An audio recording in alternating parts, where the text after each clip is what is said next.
The era of Beast Girls begins with a pact with an SSS-Level School Beauty. Welcome back, brave explorers of impossible worlds. We are excited to have you here to continue this odyssey together. Before we continue, everything you'll hear is pure fiction. So please don't try to replicate combat techniques at home. This wonderful story in all its rights belong to its brilliant original author. We are only the messengers of entertainment. Want another dose of adventure? Subscribe to our YouTube channel so you don't miss a single chapter. And if you can't wait, our Patreon has exclusive surprises you'll love. Chapter 226 The Xie Ye Saint Yangxi. Space-type magical beasts are even rarer than phantom-type magical beasts. They are nowhere to be found in the training base. You need to venture deep into the magical beast mountain range to find them. Even if you find them, they're not easy to capture. Therefore, Xiao Ye felt compelled to capture some space-type magical beasts. He wanted to capture some space-type magical beasts and let them breed and multiply in the Holy Spirit's secret realm. Having learned enough, Xiao Ye closed his tablet. Just then, Mu Qingsu, who had just finished showering and was wearing a thin, semi-transparent nightgown, walked past him. Her curvaceous figure was faintly visible, and a delicate fragrance wafted through the air. HMPH. Mu Qingsu pouted, ignoring him completely, and went straight into her room. Xiao Ye shrugged, unconcerned. Did this girl think his potential was limited? He might be able to overturn her perception when they reached a potential testing stage in the forbidden area. He could tell Mu Qingsu directly that his Beast Tamer potential had improved and evolved, and that contracting multiple beast girls wouldn't cause many side effects. But Mu Qingsu probably wouldn't believe him.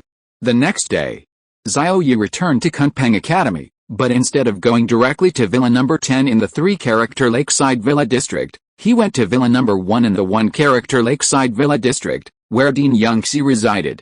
Dean Yangxi's appearance at the City Lord's mansion had allowed the Yi family to cancel the engagement, enabling him to complete the system task and receive the system reward. Therefore, he needed to express his gratitude by giving her something. Furthermore, he needed to discuss the matter of capturing the special attribute magical beast with her. After obtaining the master's permission, Xiao Ye entered and went to the living room. On the table was a large capacity chamber pot. He glanced at it and found it empty, not a drop of golden blood remaining. However, strangely, there was a bright red light print on the rim of the chamber pot. Xiao Ye couldn't help but wonder about the purpose of the golden blood. Whose lip print was it? Xiao Ye carefully examined Yangxi's sexy, small, and red lips. He was shocked by what he saw. Hiss. He gasped. The outline, size, and color were exactly the same. Xiao Ye was dumbfounded. A shocking thought flashed through his mind. Could it be that Sister Yangxi drank all that golden blood? Hiss. Xiao Ye gasped again, this completely shattering his worldview. Yangxi's pure, autumn water-like eyes examined Xiao Ye's hand with interest, saying, "Are you going to bleed me?" A hint of seriousness flashed in Xiao Ye's star-like dark eyes as he nodded, thanks to Sister Yangxi for what happened yesterday. As a way of repaying her, I'll provide you with more golden blood. Without further ado, he raised his wrist and flicked it lightly. Instantly, a 10-meter-high column of blood shot out, reaching the ceiling. Xiao Ye scratched his head sheepishly. Sorry, this is my second time bleeding, I'm still not used to it. He used his water elemental control to condense all the sprayed golden blood into a ball, which floated in front of him. If an ordinary person bled like this, they would have long since died, becoming a cold corpse. But Xiao Ye was different. Golden blood continuously sprayed from his wrist, and the energy in Xiao Ye's body was constantly being transformed into life substances, assisting hematopoietic cells in continuously producing blood.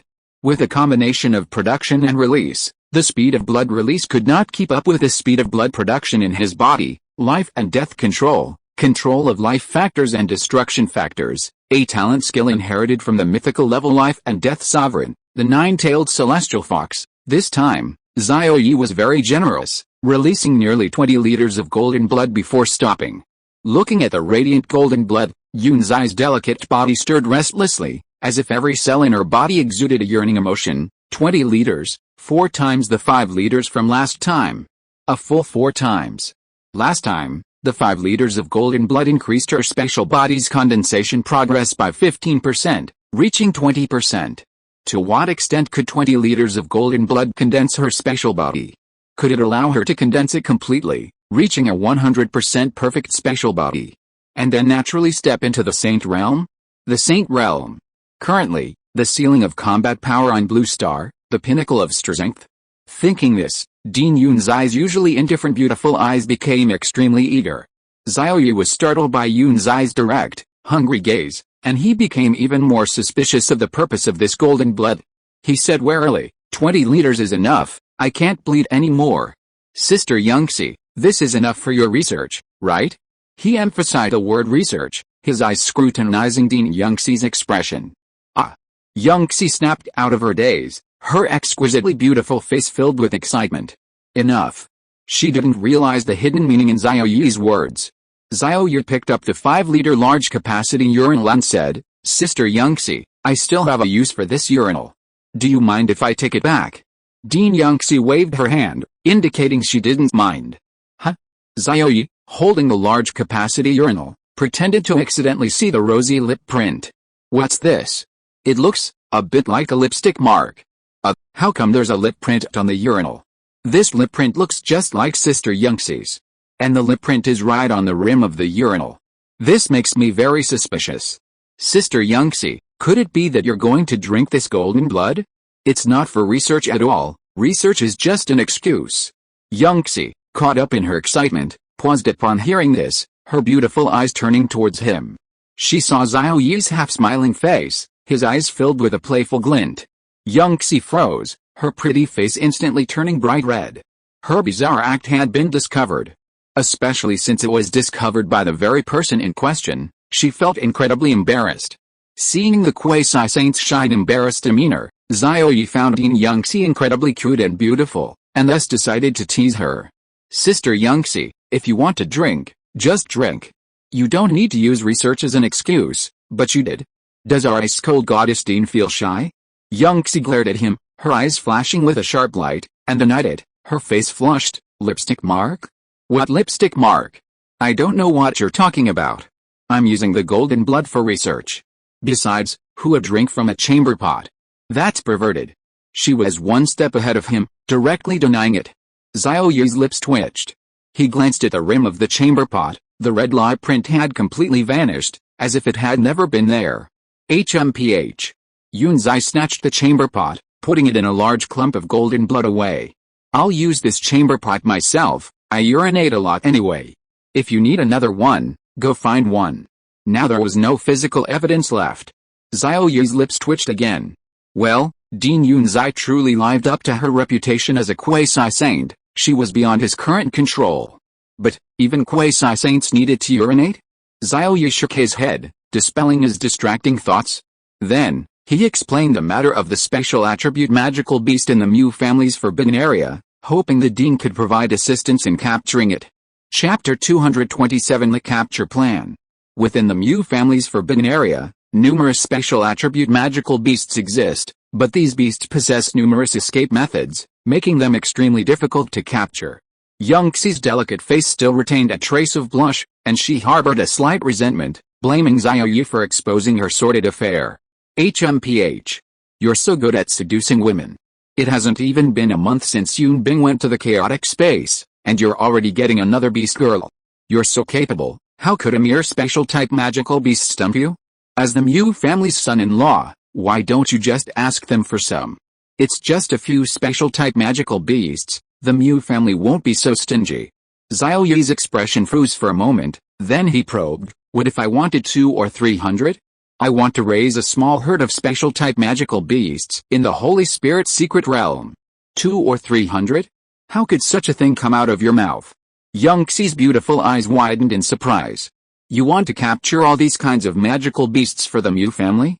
Special magical beasts are rare to begin with, and due to their high-end attributes, they are difficult to reproduce. She estimated that there were only a few hundred in the Mew family's forbidden area. Yangxi glared at him. You've gone astray. This kind of collecting and raising obsession is too strong. Xiao Ye's lips twitched, and his eyes showed longing. I learned all this from Sister Yangxi, okay? When I learned that Sister Yangxi had captured and kept all the life and destruction magical beasts in the Dragon Kingdom, I admired you very much and longed to be as brave as Sister Yangxi. Yangxi's pretty face flushed. You learned this from me? Xiao Ye nodded. Yes.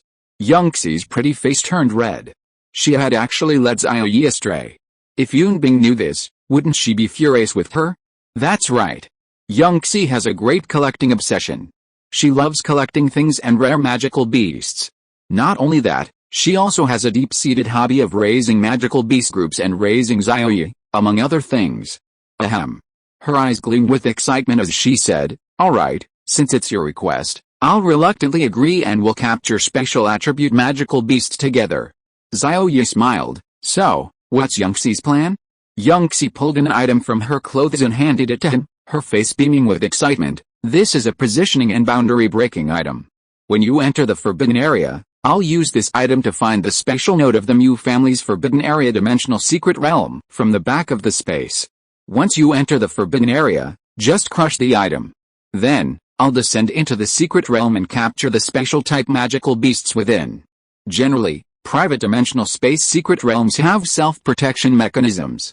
Without entry authorization, it's difficult to forcefully break through from the outside. It's easier to break through the space within, creating a special passage so that outsiders can enter smoothly. Since the Holy Spirit secret realm has become a private secret realm, there's generally no need to worry about supreme beings or quasi-saints forcibly entering. After the matter was settled, Xiao Ye inquired about the situation of Vistein Yunbing.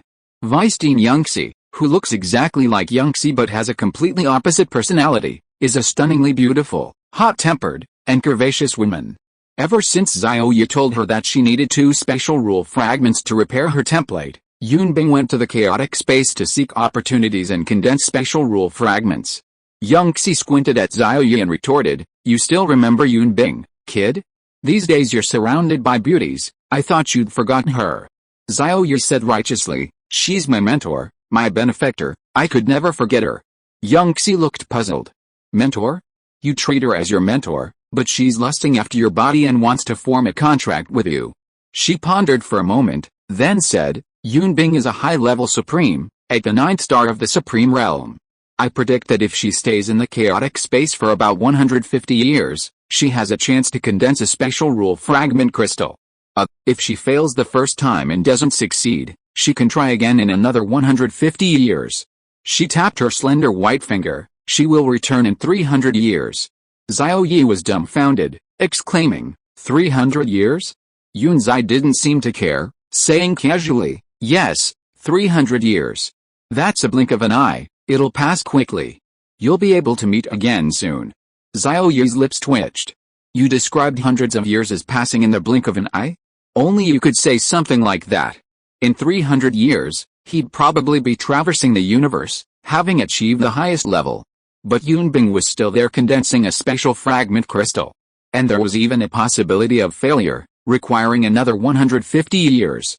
This further solidified Xiao Ye's idea and plan to capture and raise special magical beasts. With a special type magical beast present, he could obtain a special attribute rule fragment crystal in seconds.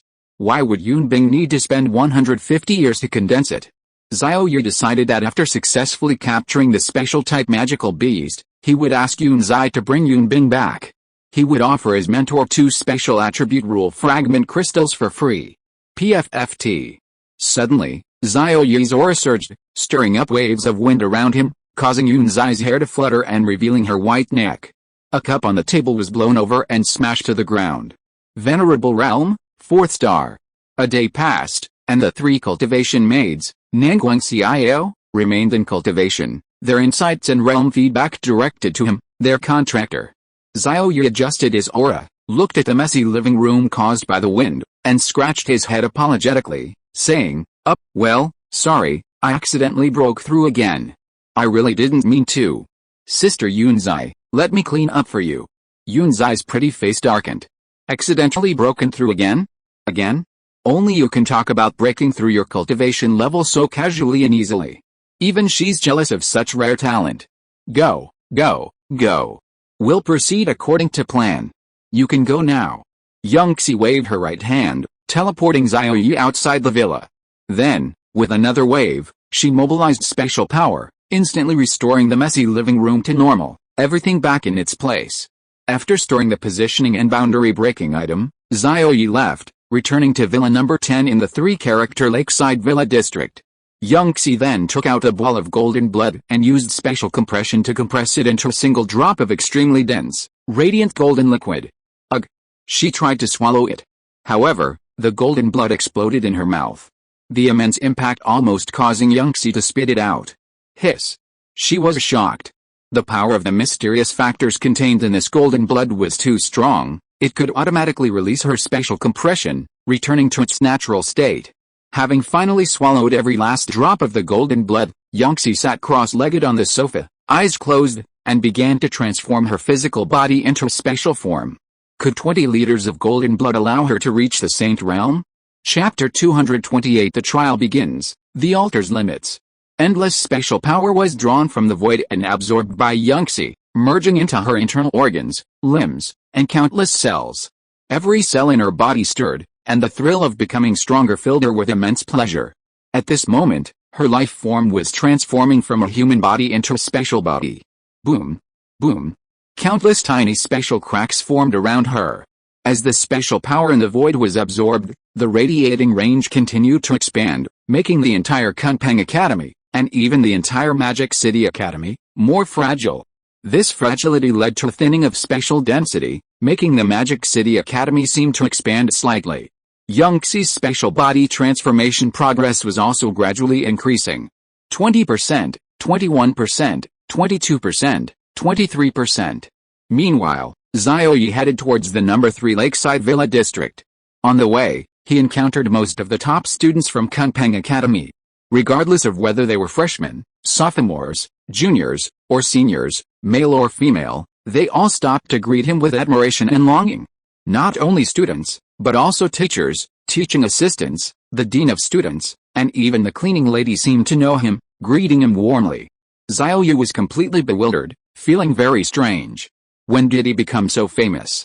It wasn't until a senior student approached him for an autograph that Xiao Ye seized the opportunity to voice his question. Xiao Shen, you're now the number 1 young talent in the Dragon Kingdom.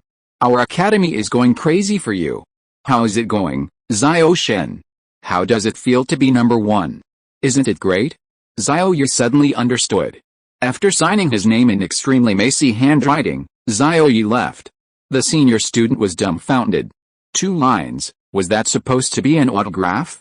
Xiao Shen, could you? When he looked back, Xiao Ye had already disappeared. A group of talented students gathered around, saying, "You're amazing, classmate. You actually got Xiao Shen's autograph. How about I offer a Grandmaster Crystal Core for this shirt with Xiao Shen's autograph?" A senior student ran away as if fleeing, not for sale. After returning to Villa number 10, Xiao Ye was besieged by Nangguang Xiao and Cheng Bingxi. 2 days later, in his perfect state of enlightenment, he set off for the City Lord's mansion. Inside the City Lord's main hall, City Lord Mu Cheng and the Mu family had been waiting for a long time. Mu Qingsu was anxious about Xiao Ye's late arrival, her heart skipping a beat. Could that guy be complaining about my attitude towards him and not coming to participate in the Forbidden Area assessment? That was quite possible. After all, they had only pretended to be a couple at first, and Xiao Ye was only after his own interests. Oh no. Mu Qingsu suddenly remembered that she hadn't given Xiao Ye the key support quota from the base city that he needed. She was so focused on persuading her parents to get the young master of the Yi family to cancel the engagement that she completely forgot about this matter. Immediately, Mu Qingsu made a request to Mu Cheng. Mu Cheng laughed. "What's a special support quota? As long as you pass the assessment and form a contract, I'll fully support Manggaeum Base City until they don't need it anymore." Mu Qingsu stamped her foot and said urgently, "No, I want the quota now, before participating in the Forbidden Area assessment." Mu Cheng's face darkened. Songzir and the Mu family looked surprised. Mu Cheng said irritably, "You haven't even formed a contract with him yet, and you're already siding with him? What will happen after you form a contract?" Mu Qingsu said urgently, "I don't care, just tell me if you'll give it to me or not." Mu Cheng said helplessly, "Yes."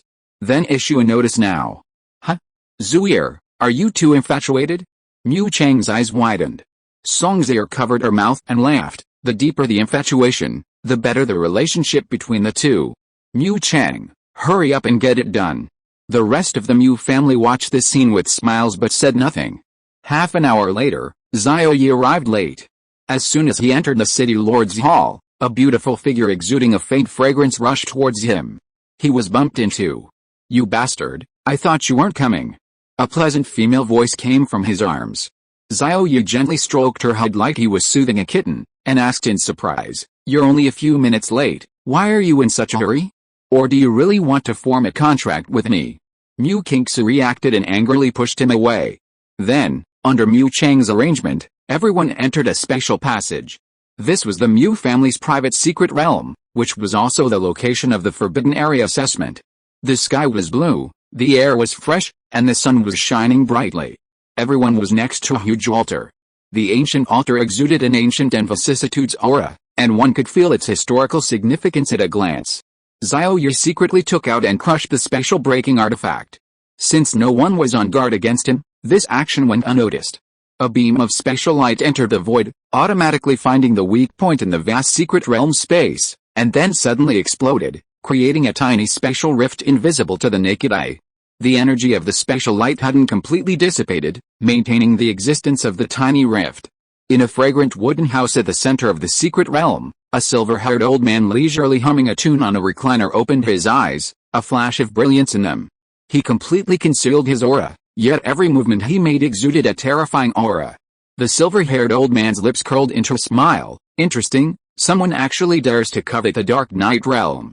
This is the first time in thousands of years. I'd like to see which fellow is so bold. It turned out that this secret realm was called the Dark Night realm. The tiny rift in the Dark Night realm space had also been discovered by its owner. Following the path of the special light, the silver-haired elder's divine sense arrived at the family altar, ultimately focusing on Xiao Ye. This kid, is he a contractor for the family's descendants? No, not yet. The silver-haired elder suppressed his murderous intent, preparing to assess the situation. If this kid failed the test, he would personally kill him and his accomplices. Mu Chang was activating the altar, pricking his finger and dripping a drop of blood. The ancient altar instantly burst forth with vitality, unleashing vast and profound power. Under Mu Chang's command, Mu Qingxu and Xiao Ye stood in the center of the altar. As if possessing its own consciousness, the altar automatically descended two beams of rainbow light, covering Mu Qingxu and Xiao Ye. Everyone watching this scene was extremely curious about the two's specific talents. Different SSS-level talents and SSS-level templates resulted in varying degrees of aptitude. Small differences were negligible, but large differences could be more than twice that of a typical SSS-level talent.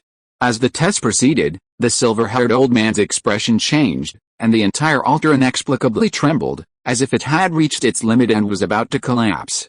Chapter 229 Mythical Qualification shocks the entire audience. The massive altar began to tremble slightly, and as time passed, the vibrations intensified, gradually increasing in frequency and becoming extremely violent. The Mu family members outside the altar were all dumbfounded. The altar hasn't been used for a while, and it's already malfunctioning? Has the altar become worn out from years of neglect? Oh no, we must shut it down immediately to prevent Zuir and Xiao Ye from getting hurt. The city lord, also known as the clan leader Mu Chang, reacted and tried to shut down the altar. They didn't believe the altar's anomaly was due to the tester, that was too far-fetched. Wait! A deep voice came from above, and a silver-haired elder appeared in midair. The altar is fine, no need to shut it down. That kid's talent is too monstrous, he's reached the altar's testing limit. The Mu family is about to produce a dragon in this generation. The silver-haired elder said calmly, with a hint of surprise. Greetings, ancestor. Ancestor. Greetings, ancestor. Ah, ancestor has arrived. Hiss, testing the limits, how terrifying must this talent be? A peerless genius, a peerless genius. In the thousands of years of the Mu family's existence, there has never been a genius who could make the altar so proud. Our Mu family has struck gold, Zuir is truly blessed. After the assessment, we must ensure that the two of them quickly form a contract. Such a peerless genius should join our Mu family. The members of the Mu family all knelt down and respectfully greeted him. They were all shocked by the silver-haired elder's words. The silver-haired elder waved his hand lightly, and a force gently helped everyone to their feet. He said solemnly, "Leave the rest to me." Mu Chang, yes, ancestor. This silver-haired elder is the current surviving Saint Realm expert of the Mu family, the ancestor of the Mu family, and the longest-lived member of the Mu family. Of course, The silver-haired elder also has an old wife who is still alive. The silver-haired elder immediately unleashed his power, using a profound and vast mysterious force to strike the dark altar. The effect was remarkable. The ancient altar's tremors lessened. Everyone's attention turned to the two figures within the altar. At this moment, the rainbow light descending upon them was vastly different in size.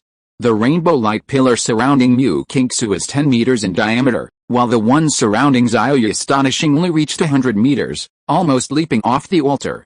The difference was enormous. Moreover, according to the silver-haired elder, Xiao Ye's potential hadn't yet reached its limit. The 100-meter rainbow light pillar was merely the altar's limit, not Xiao Ye's. As the test continued, the red rainbow light pillar surrounding Mu Kingsu reached a diameter of 15 meters.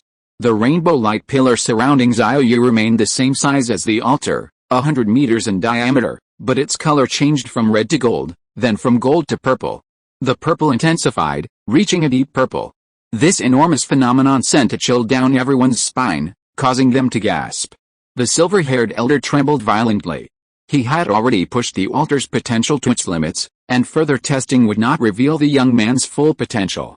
Therefore, he decisively ended the potential test. The test was over, but the altar remained open. 10 minutes later, the test results would appear in text form above the altar. Xiao Ye and Mu Kingsu stepped out of the altar and approached the Mu family members. The Mu family members, their eyes filled with fervor, excitedly surrounded Xiao Ye. Mu Kingsu smiled, feeling triumphant as she surpassed Xiao Ye, and quickly went to greet him. However, the Mu family members bypassed her, surrounding Xiao Ye with fervent admiration. Mu Kingsu was dumbfounded, stamping her foot and saying, "Father, Mother, I'm here. Uncle, I'm Mu Kingsu. HMPH. Xiao Ye's potential is lacking, I don't even want to form a contract with him."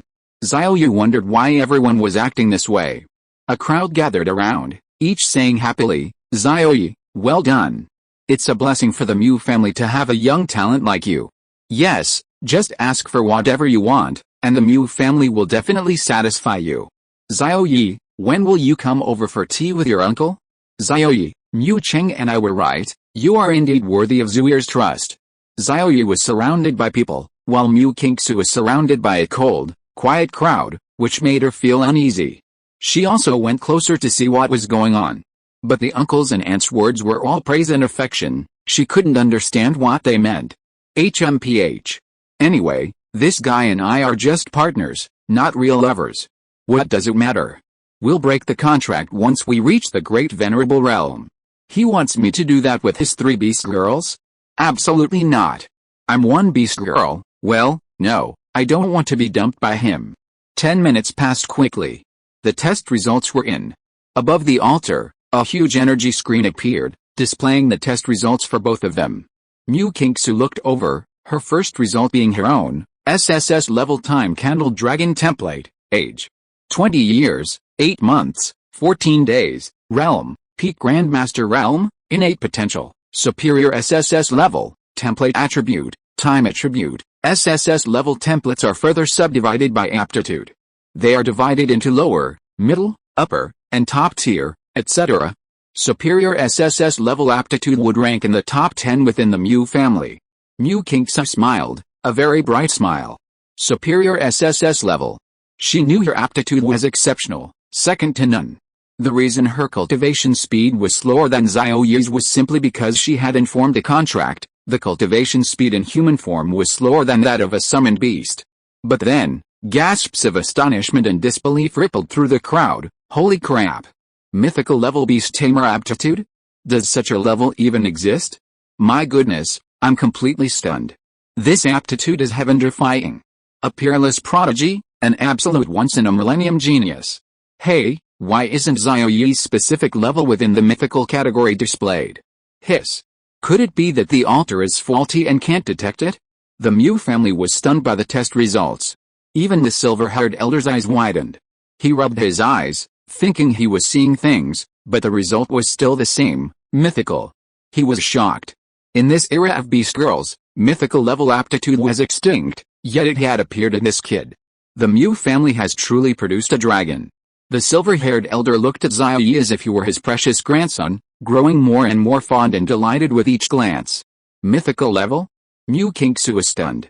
She shifted her gaze to Xiao Ye's test results: mythical Beast Tamer talent, age 18 years, 6 months, and 28 days, realm 5-star venerable realm, innate potential, mythical level, attributes, 5 elements, supreme, life, destruction, illusion, and lightning. This. Mu Kingsu was stunned, her expression a charmingly adorable blankness. If you are listening to this novel on a channel other than Fanfic World, it means it was downloaded and re-uploaded without effort. We warmly invite you to visit our channel, Fanfic World. There you will find the original version of this story and many other novels of various genres. We look forward to seeing you dive into a world of incredible novels. Chapter 230. Mu Kingsu is stunned. Mythical level. It's actually mythical level. My god, that's insane.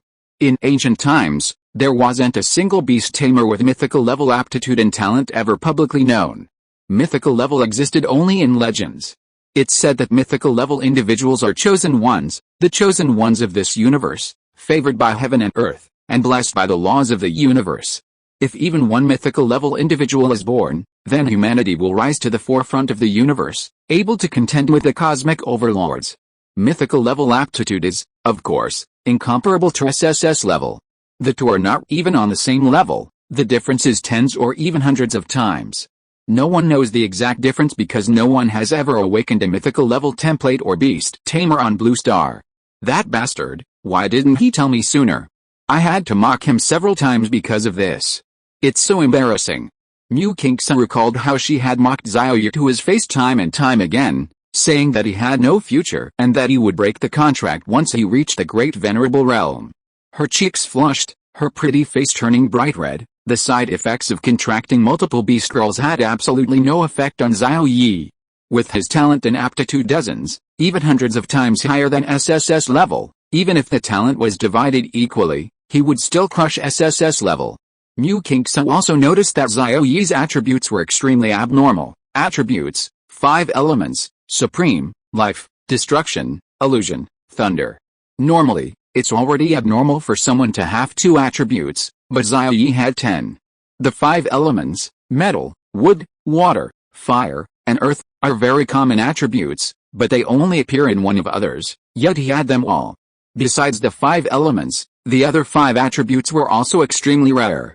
Making a contract with him seems like I'm climbing the social ladder, Mu Kingsu murmured blankly, her resistance to making a contract lessened.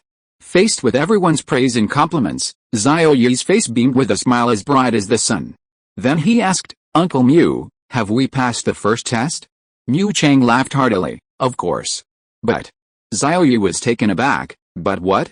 Mu Chang stared at Xiao Ye with burning eyes and said, still calling me Uncle Mu? Call me father-in-law. I don't care if you pass the test or not, I've already decided you're my son-in-law. Tomorrow, my Mu family will send out invitations, informing the whole city to attend the wedding banquet, arrange your marriage, and send you to your bridal chamber. And, we'll sign a contract on the spot. The Mu family members all spoke up, I agree. Good things come in pairs, I think it's a good idea. Ha ha ha. I'm looking forward to drinking the wedding wine. Zuir is getting married, what a wonderful thing. The silver-haired old man thought to himself, I also want to attend the wedding banquet, I really like this kid. Mu Kingsu complained, Father, I haven't agreed yet. Didn't you even ask my opinion? Mu Cheng glanced at her, whether you agree or not, Xiao Ye is her chosen son-in-law. Alright, the first test is passed. There are still 2 more tests to go. Although we all approve of Xiao Ye, the Forbidden Area test is a tradition and rule of the Mu family for thousands of years, which cannot be overridden or changed. He looked up and found that the silver-haired old man had disappeared. So, Mu Cheng continued to preside over the situation. Second test, Tacit Understanding Test. Through fighting magical beasts, the tacit understanding between the contractors will be tested. If the tacit understanding is sufficient, the test will be passed. A secret realm teleportation portal appeared. This was an internal teleportation portal within the secret realm. Xiao Ye and Mu Kingsu walked into it. After walking through a short spatial passage, the two appeared deep in a magical beast mountain range. The light here was dim, thorns grew everywhere, and there were dense, cracked, smelly ditches everywhere. Narrow, red eyes appeared among the surrounding thorns, in terrifying numbers. If someone with trypophobia came here, they would probably wet themselves in fear. Xiao Ye and Mu Qingsu remained calm and composed. Back to back, they gazed at the thorn bushes, releasing their auras in preparation for battle. Mu Qingsu explained, "This level requires the two of you to cooperate and assist each other to defeat the magical beasts. As long as your cooperation and assistance meet the standards, you pass." Xiao Ye indicated his understanding, "So, you just need to eliminate the magical beasts, right?" "Yes," she replied. The magical beasts in the thorn bushes were blazing fire beasts. Xiao Ye had encountered them at the training base, but the blazing fire beasts here were significantly higher level, reaching the second star of the venerable realm. Chirp chirp chirp. Chirp chirp chirp. Sensing Xiao Ye's power, the blazing fire beasts huddled together, their bodies erupting in blazing flames that illuminated the entire thorn bushes. The surrounding temperature rose rapidly, instantly reaching over 2000 degrees Celsius. Boom! A massive pillar of fire erupted from the swarm of blazing fire beasts, piercing the air and shooting towards Xiao Ye and Mu Qingsu. Mu Qingsu's expression tightened, her heart pounding with tension. This was a group of demonic beasts at the second level of the venerable realm, while her cultivation was only at the peak of the Grandmaster realm. Xiao Ye's lips curled into a smile, "Leave these demonic beasts to me. Just don't cause trouble." Boom! With a loud bang, a scorching aura erupted from Xiao Ye's body. 5 elements control, fire element control. Xiao Ye transformed into the King of Fire, his superior fire intent surging forth, controlling all the fire elements around him. A pillar of flame shot towards him, but he neither dodged nor evaded. Just before it struck, the pillar of flame strangely changed direction, circling in the air before piercing through the air and shooting back towards the swarm of blazing fire demonic beasts. Boom! A deafening roar. The flame pillar, amplified by Xiao Ye, was directly blasted apart by the swarm of blazing fire demonic beasts, scattering black, charred corpses of the beasts across the ground. This swarm of blazing fire demonic beasts was annihilated. Mu Qingsu's beautiful eyes shone as she gazed at his valiant figure. Xiao Ye clapped his hands, feeling relaxed, and asked, "The magical beasts are all dead. Did you pass the test?" "Huh? That's it?" Mu Qingsu was bewildered. She hadn't done anything. From the thorny jungle surrounding them, more and more blazing magical beasts flew out from the two of them, most of them at the second level of the venerable realm, with a few reaching the fourth level. The blazing magical beast king was a fifth-level venerable realm beast. Under the beast king's command, 99% of the blazing magical beasts rushed towards it, gathering together to form a massive swarm of blazing magical beasts 20 meters tall. Flames even hotter than before erupted from the swarm. Like a small sun shining in the sky. The surrounding temperature rose again, and the thorny jungle, unable to withstand the high temperature, emitted a hissing sound of steam. Mu Qingsu's expression was solemn. "This time, I will definitely play my part and cooperate with you to kill the magical beasts." She condensed time factors and activated her predict the future talent skill for the next few seconds. A scene flashed through her mind. A gigantic, terrifying miniature sun hurtled towards the two of them, turning the ground into crimson magma. They intend to strike with a combination of flesh and fire. Mu Qingsu immediately exclaimed. Xiao Ye nodded, already having a plan in mind. Illusion reality conversion allows the user and external objects to become ethereal, transforming into a phantom state, immune to a certain degree of physical, energy, and soul attacks.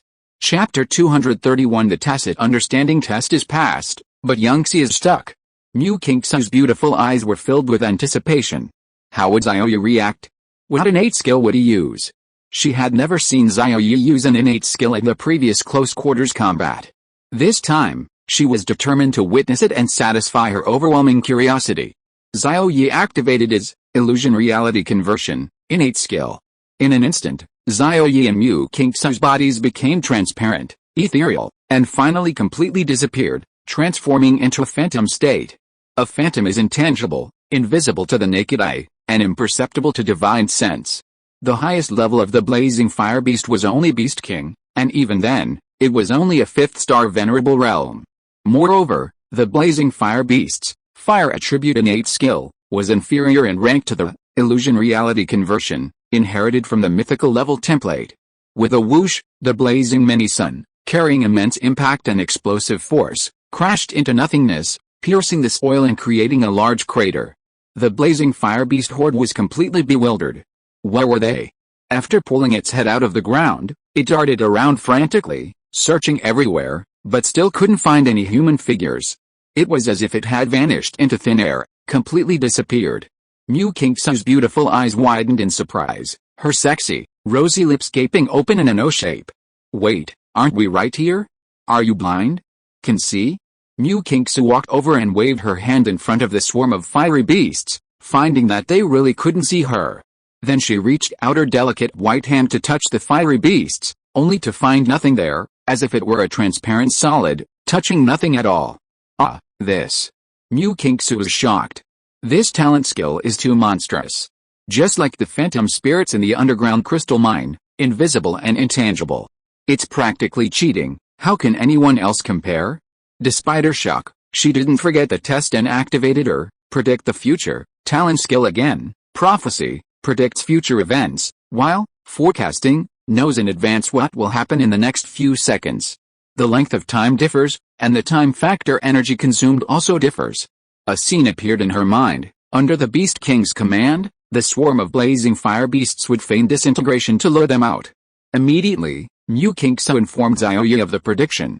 Xiao Ye indicated his understanding. Supreme Dragon Might, the ultimate version of Holy Golden Dragon Might. After the pressure is displayed, it weakens the enemy's attributes by 50%, transforming him into the King Beast Overlord, commanding all King Beast bloodlines. Weakened version, whether in physical or ethereal form, he can activate his innate skill. Lie down. Xiao Ye shouted, his voice carrying supreme dragon might, spreading out and reaching the ears of every blazing fire beast. Boom. The innate skill activated, instantly reducing all the attributes of the blazing fire beasts to 65%. A tremendous gravity pressed down on them, lowering them by a body length and slowing their movements. A mental shock silently descended, attacking their minds. Instantly, the blazing fire beast's eyes glazed over, frozen in place. Especially the Beast King and the blazing fire beasts with King Beast bloodlines, their bloodline seemed to have been cooled down, making it difficult to use and mobilize their bloodline power. In an instant, the glazed blazing fire beasts fell to the ground like dumplings being dropped into a pot. Millions of volts, lightning strike, an area of effect skill with effects such as paralysis, burning, and lightning. Xiao Ye and his companion returned to their physical forms, appearing above the thorny jungle. Bolts of lightning emerged from Xiao Ye's body, flashing continuously around him. At this moment, Xiao Ye looked down at the blazing fire beasts like a king who controlled thunder. He raised his hand, and a bolt of lightning crackling with violent power formed in his palm. Boom! He slammed his palm down on the ground. A series of black, annihilating lightning bolts instantly struck the still dazed blazing fire beasts. Immediately, flesh exploded, blood and gore flew everywhere, and charred, blackened limbs and remains littered the ground. The blazing fire beast horde was destroyed. Mu Qingsu watched silently, secretly shocked. One hand could intimidate and stun, another could unleash lightning, and yet another could defend with a phantom body. Xiao Ye was truly versatile in all types of attacks. Yes, he also possessed a lightning fast movement type talent skill, incredibly fast, like a superhero, impossible for others to catch. As for her, although she was a time attribute user, she only had 2 talent skills, both of which were supportive and didn't significantly boost her combat attack power. In battle, she could use 2 ancient secret techniques, but those only increased her close quarters combat strength, making her fighting style limited. I've heard that forming a contract awakens more talent skills, Mu Qingsu thought, a newfound anticipation for forming a contract rising in her heart. Since her father, Mu Chang, insisted that she enter into a contract, she couldn't resist, so she tried to accept it and began to enjoy it. Xiao Ye pondered that Dean Kunpeng, the quasi-Saint Yunzai, should have arrived by now. An hour or 2 had passed since he crushed the positioning and boundary-breaking artifact. He was itching to quickly implement his plan to capture special magical beasts. A circular halo appeared in front of the two, signifying that their second trial was over. Passing through the circular halo, the two returned to the altar. Mu Qingsu curiously asked Mu Chang, "Have we passed the trial?" Mu Chang nodded, "Although you didn't contribute much, your teamwork was good, and we all think your coordination is satisfactory." Mu Qingsu pouted, puffing out her cheeks in dissatisfaction. It had also put in a lot of effort, okay? Seeing Xiao Ye appear, The Mu family members surrounded her again, pushing Mu Mengxuan aside so she wouldn't block their view of Xiao Ye. Xiao boy, you're amazing. No wonder you're a beast tamer with multiple attributes, even possessing the innate talent skill that the illusionary spirit clan relies on for survival.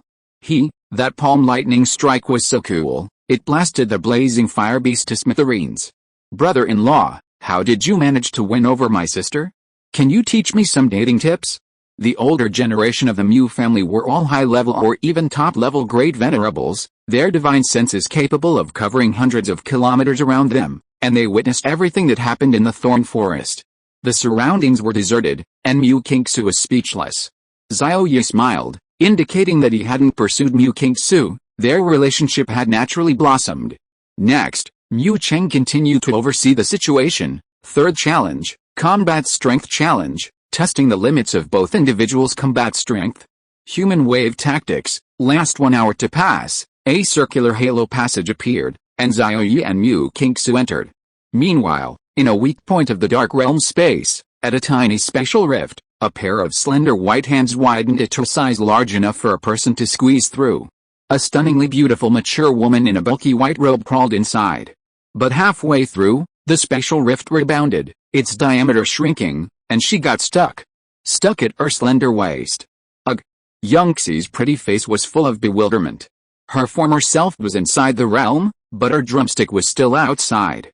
Damn it, before my bust was bigger than my butt, but after drinking the golden blood lately, my body has developed rapidly, and my butt has become more perky, which is why I can't squeeze in. Chapter 232 The third trial, Xie appears. But this level of stagnation was naturally no challenge for her. Xie pushed with both hands, widening the spatial rift, and she whooshed into the dark night realm, arriving in midair. In the shadows, a silver-haired old man's lips twitched. That little girl is the accomplice of that precious boy? Realm? Hiss. Quasi-saint great perfection. One more step and she'll reach quasi-saint perfection, naturally breaking through to saint realm. Tisk tisk. Remarkable. Not long, the Dragon Kingdom will have another saint realm expert. A saint realm expert with special attributes. He fell into deep thought, then shook his head and turned to leave. The silver-haired old man didn't intend to stop Xie from doing anything. After all, in his dark night realm, a quasi-saint little girl couldn't cause much trouble. Most importantly, this little girl had a close relationship with a precious boy. The precious boy, I think his name was Xiao Ye. Xie suddenly trembled, feeling as if she were being watched, but the feeling was fleeting, lasting only a nanosecond, so she didn't pay much attention to it, frowning slightly before ignoring it. Currently, her spatial transformation was 90% complete, allowing her to manipulate and influence the surrounding space with every move, making her combat power dozens of times stronger than a few days ago. All of this was thanks to the golden blood given to her by Xiao Ye. Xie disappeared into the back of the dark night realm, concealing her aura. After sensing Xiao Ye's presence, she swam towards a certain direction. Meanwhile, Xiao Ye and Mu Mengxuan emerged from the special passage and arrived at a low-lying canyon valley. The canyon valley was quite large, but it was surrounded by towering, precipitous cliffs, sealing it off. Severed fingers and remains were everywhere, the air thick with a stench of blood, and piles of pale bones created a scene resembling a hellish landscape, sending chills down one's spine. As the two stepped onto the ground, hostile gazes were cast from the 4 narrow exits of the valley. Mu Mengxuan's expression turned grave. This is a battlefield of a war between magical beast races. It looks like a war could break out at any moment, and we're right in the center of it. Xiao Ye's face darkened. Humans and magical beasts are two different races, naturally hostile. If warriors from different races arrive, they'll definitely attack humans first, wiping them out before engaging in a war.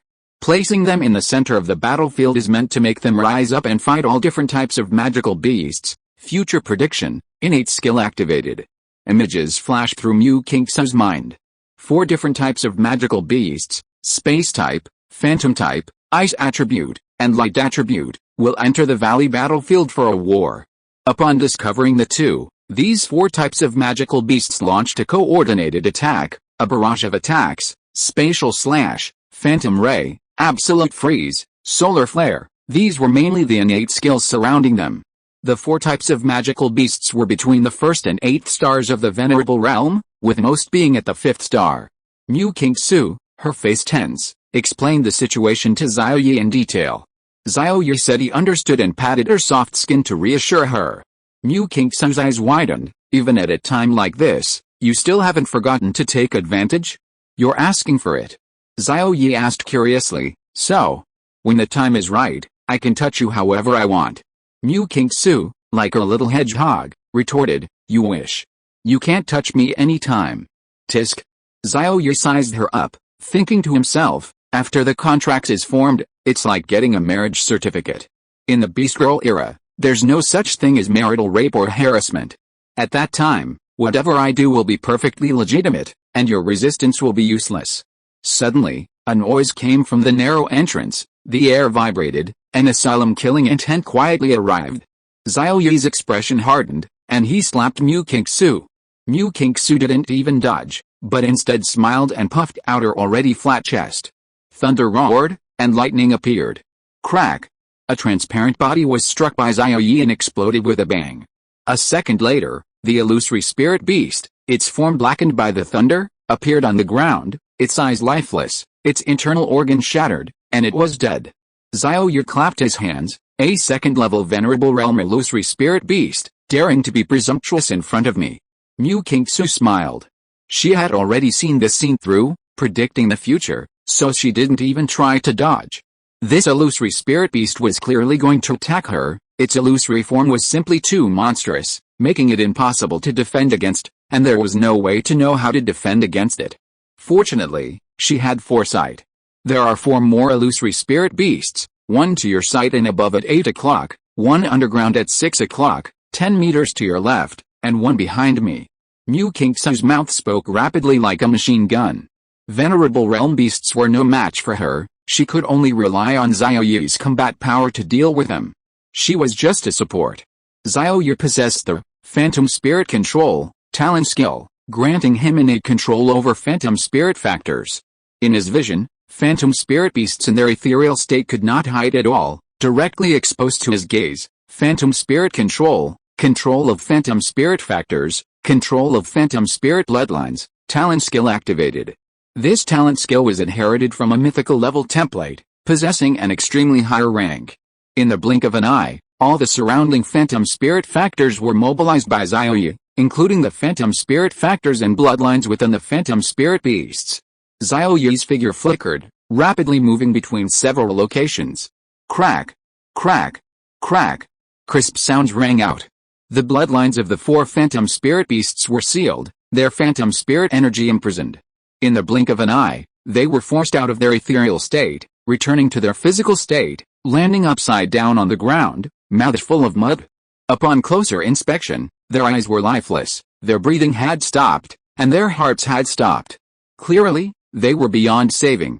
Mu Qingsu raised her head, a hint of smugness in her voice. How about it, Xiao Ye? This time, it's all thanks to me, Mu Qingsu. Without me, you couldn't have lasted an hour. Xiao Ye didn't interrupt her self-satisfaction. He had received a telepathic message from Yunzai, the quasi-saint and great power of Kunpeng Academy.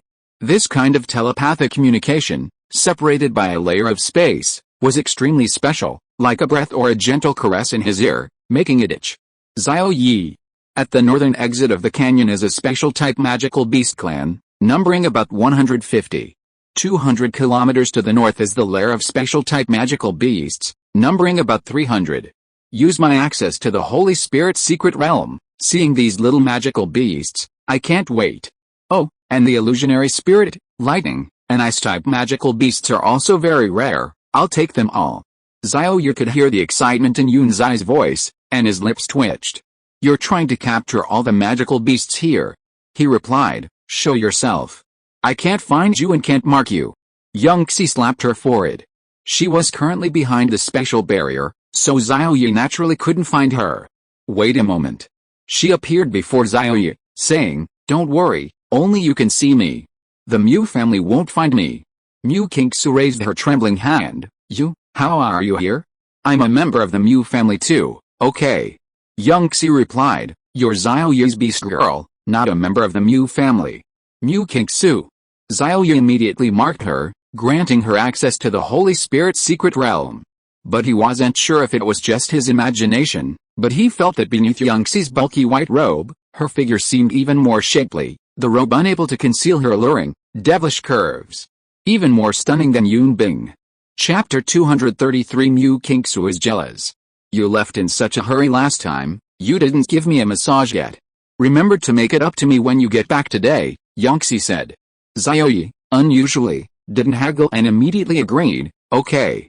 Yangxi asked in surprise, you can't pretend to be confused later. Xiao Ye laughed, checking bodies, oh no, I mean, massages are my specialty. My good quality is helping others, and I always keep my word. Sister Yangxi doesn't need to doubt me. Alright. Yangxi swayed her proud, shapely figure and left. Mu Kingsu pouted and huffed, you're still staring. Everyone's gone, and you're still staring. Xiao Ye scratched his head, what was I looking at? HMPH. Mu Kingsu said jealously, you know perfectly well what you're looking at. Men are all the same, they can't resist beautiful women. Xiao Ye was a little confused and said speechlessly, what I'm looking at is none of your business, you won't let me touch you anyway. Mu Kingsu muttered softly, not letting me touch you doesn't mean I can't look at you. I'm about to form a contract with you, is it really okay for you to look at other beautiful women in front of me? Xiao Ye was speechless, you should eat more papaya, what's the point of looking at you, you don't have any. We'll break the contract when we reach the great venerable realm, that's what you said, are you going back on your word, are you jealous? Eh?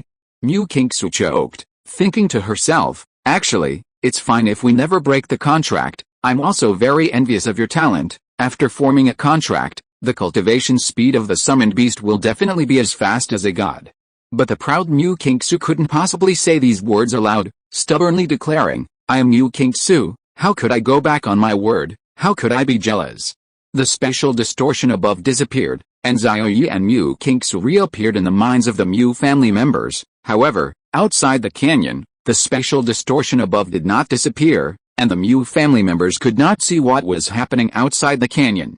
Because this was the Dark Night realm, the Mu family members weren't worried about anything, assuming that what had just happened was the work of their family patriarch. They were all great venerables or even high-level supremas, and only their family patriarch, a saint realm expert, could block their divine senses.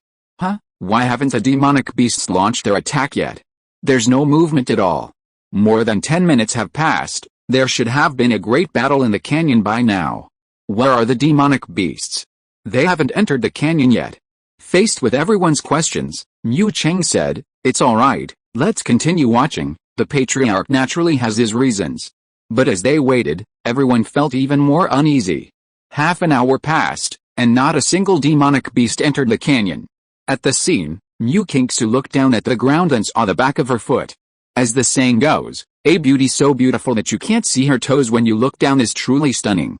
But hers was different, not only could you see her toes, but you could see her entire instep. Ugh! How can you be so pathetic? You deserve a beating. Mu Kingsu felt a surge of self-dissatisfaction and slapped the spot she was unhappy with.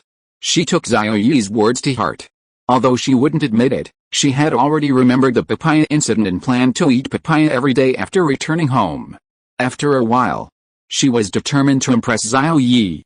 She was determined to make Xiao Ye unable to look away and make him drool with envy. Xiao Ye frowned. Half an hour had passed, and he hadn't seen a single magical beast, let alone a magical beast. He had a bold idea. Could it be that Sister Yangxi had caught all the magical beasts outside the canyon? Hiss. Xiao Ye gasped.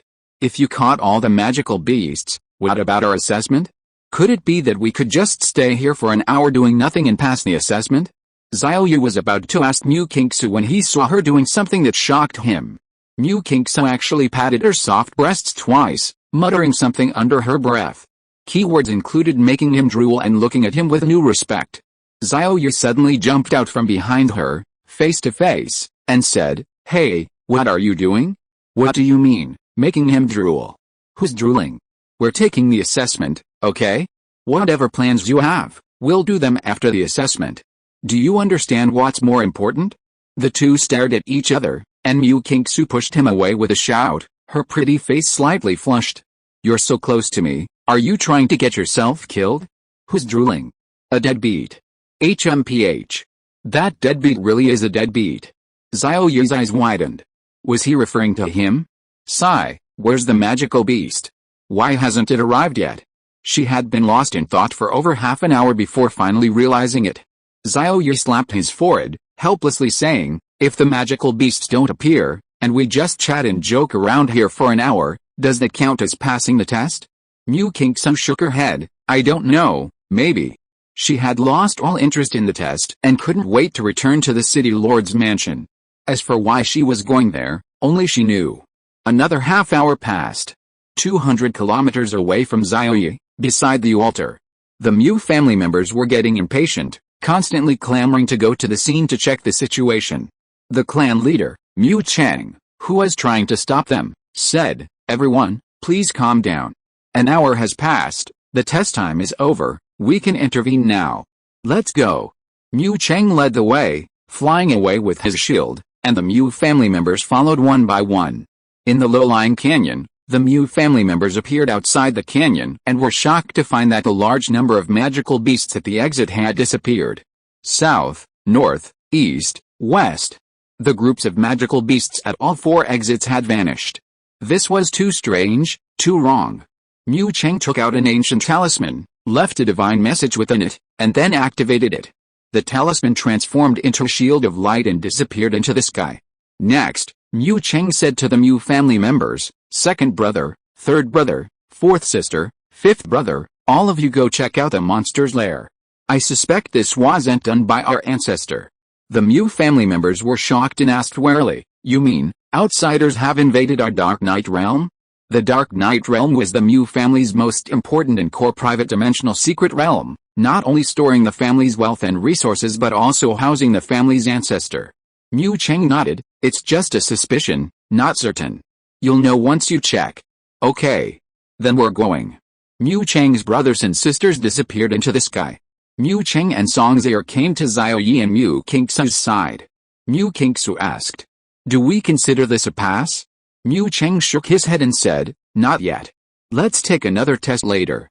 Something very important has happened now, which may endanger the safety of our Mu family. Xiao Ye's heart skipped a beat.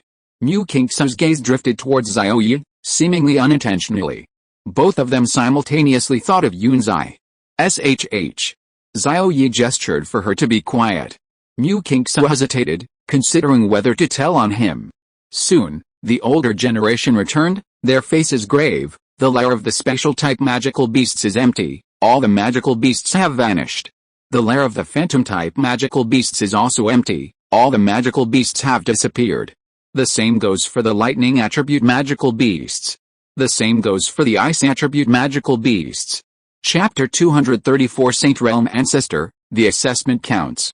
Mu Cheng sensed something was wrong. It was highly likely that a powerful figure had invaded the Dark Night realm. He figured he would have informed the Patriarch if he interrupted the assessment. Considering the seriousness of the situation, Mu Cheng said to Xiao Ye and the other man, this matter could jeopardize the Mu family's safety. We must act quickly and resolve this first before proceeding with the assessment. The contract signing can wait. Zuir, didn't you want to postpone the contract signing for a few years? This is perfect timing. Second brother, third brother, fourth sister, fifth brother, you all return to the city lord's mansion first and be on guard against the outside world. We must prevent anyone from attacking the city lord's mansion while we're away, or launching a war against the magic capital base city. These younger brothers all held important positions in the magic capital base city, generals, heads of think tanks, or captains of support teams. They nodded, understanding the gravity of the situation. Then send us out. The magic capital base city and the city lord's mansion cannot act rashly. Yes, we understand. Mu Cheng then opened a special passage, allowing them to leave the Dark Night realm. Zir, you stay here to protect Zuir and Xiao Ye. I'll go to the altar to try and contact the ancestor. Songzhe said it was no problem. Mu Cheng left. Mu Qingsu, however, glared at Xiao Ye with wide eyes. It's all your fault, you jerk. You've delayed our contract signing. I was all set to sign the contract with you tomorrow, and look what happened. Mu Qingsu's mindset had changed, from resistance to acceptance. She was even looking forward to it. She hoped the two of them would sign the contract as soon as possible. Songzhe said, Zuir, Your wedding has been postponed, isn't that what you wanted? Why do you seem a little unhappy? Xiao Ye was surprised, her expression seemed to confirm it. Mu Qingsu snorted, her face hardening. I'm very happy now, I wish we could sign the contract as late as possible. Mother, you're mistaken. Song Zier's face darkened. Your dissatisfaction is practically overflowing, and you're telling me you're happy? Do you think I'm blind? Sigh, Zuir is just so proud and aloof, I understand. Song Zier stroked Mu Qingsu's flowing hair and said, although you say you don't like it, you're actually very eager inside, I understand. Xiao Ye heard every word. A cold exterior masking a passionate heart?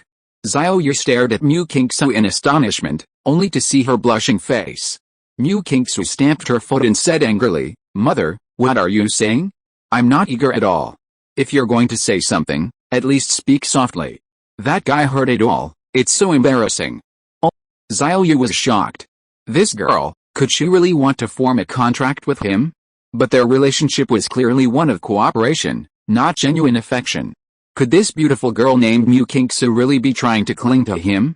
Xiao Ye frowned. The development of events was beyond his expectations. That's really fantastic. He was also very envious of the time attribute summoning beast board.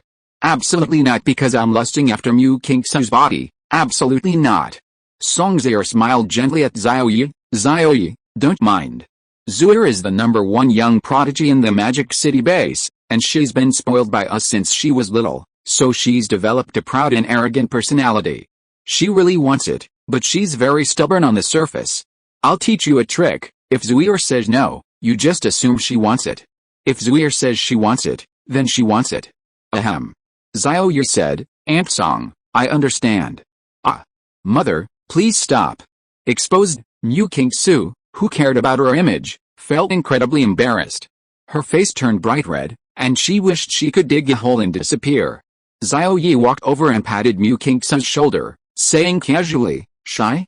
Mu Qingsu blushed and snorted, I'm not shy. Mu Qingsu, I'm not shy. Xiao Ye gave her a knowing look, I understand everything. Mu Qingsu let out a cry of embarrassment. Watching this scene from the side, Song Zier, the mother, smiled and said, Zuir, really? You've already taken the final step, and you're still shy? You're familiar with everything already, okay? Xiao Ye nodded. Being teased like this by the two of them, Mu Qingsu felt she couldn't stay any longer. Mu Chang appeared, his expression grave. We can't contact the ancestor. He might have gone to the Blue Star main space. This is troublesome. I used the Dark Knight Realm's authority, but I still couldn't find the intruder. I suspect that the intruder is at least to the level of a top-tier supreme, or even higher. Zier, you stay here to guard the Dark Knight Realm and protect our core warehouse there, to prevent it from being looted. Xiao Ye, Zuir, this assessment doesn't count. You can take it again after this period. But then, an unhappy voice came from the sky. A silver-haired old man appeared before Mu Chang, cursing, it counts. This must count as passing. They must hold their wedding and sign the contract tomorrow. Later? When will that be? My 6,000th birthday? The silver-haired old man couldn't wait any longer. He wanted to bring Xiao Ye into the Mu family. He knew all too well the value of a mythical level. That was the chosen one, favored by the laws of heaven and earth. This kind of monstrous genius must be bound to the Mu family as soon as possible. Mu Cheng and Song Zier were overjoyed. Ancestor, you've finally arrived. Ancestor, something terrible has happened. Mu Cheng briefly described the situation. Xiao Ye's heart skipped a beat, while Mu Qingsu was slightly smug. You've let it slip, haven't you? Humph. But to everyone's surprise, the silver-haired elder waved his hand dismissively, saying, that little girl with special attributes, I let her in. It's just catching a few magical beasts, no big deal. Besides, she's already left. Mu Chang was shocked. You actually let her in? The silver-haired elder nodded. That's right. Let's leave it at that. Don't mention it again, and don't make things so tense. Honestly, with an old Saint Realm expert like me here, what are you so nervous about? Despite being looked down upon, Mu Chang wasn't angry at all. Instead, he breathed a sigh of relief and said, it's good that she's gone. The things Mu Chang needed to consider were different from those of his ancestor. If the core resources within the Dark Realm were lost, Mu Chang would be a sinner to the Mu family, which had accumulated thousands of years of foundation. Xiao Ye also breathed a sigh of relief. It was good that Sister Yangxi had left. However, what surprised him was that the Mu family patriarch actually spoke up for him, even though Sister Yangxi was clearly someone he had broken the boundary-breaking artifact to enter. Mu Qingsu's heart pounded, and her pretty face lit up with joy as she said, "Father, the patriarch said that this assessment counts." The silver-haired elder nodded, "Yes, that's what I said. You all prepare, the wedding will be held tomorrow, and I will also be attending the banquet." Mu Chang's lips twitched, and he replied, "Yes, Patriarch, I will go back and handle this matter." After saying that, he and Song Zhe returned to the city lord's mansion and gathered people to handle the matter. Xiao Ye looked at Mu Qingsu strangely and said, "You seem very happy. Tisk, do you really want to form a contract with me?" Mu Qingsu put on a stern face. "How could that be? I don't have one." But the joy in her beautiful eyes couldn't be hidden and was about to overflow. The silver-haired old man laughed and said, "You should go back too, and conclude the contract as soon as possible."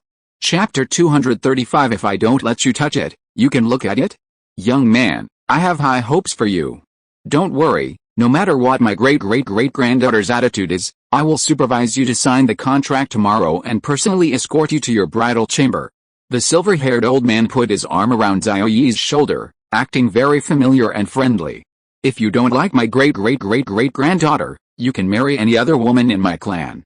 Just tell me who you like, and I'll make the decision for you." Xiao Ye was embarrassed. "Senior, you're joking. Qingsu and I get along very well." Mu Qingsu stomped her foot and said coquettishly, "Oh, ancestor, please don't interfere in my and Xiao Ye's affairs, okay? He and I will be together."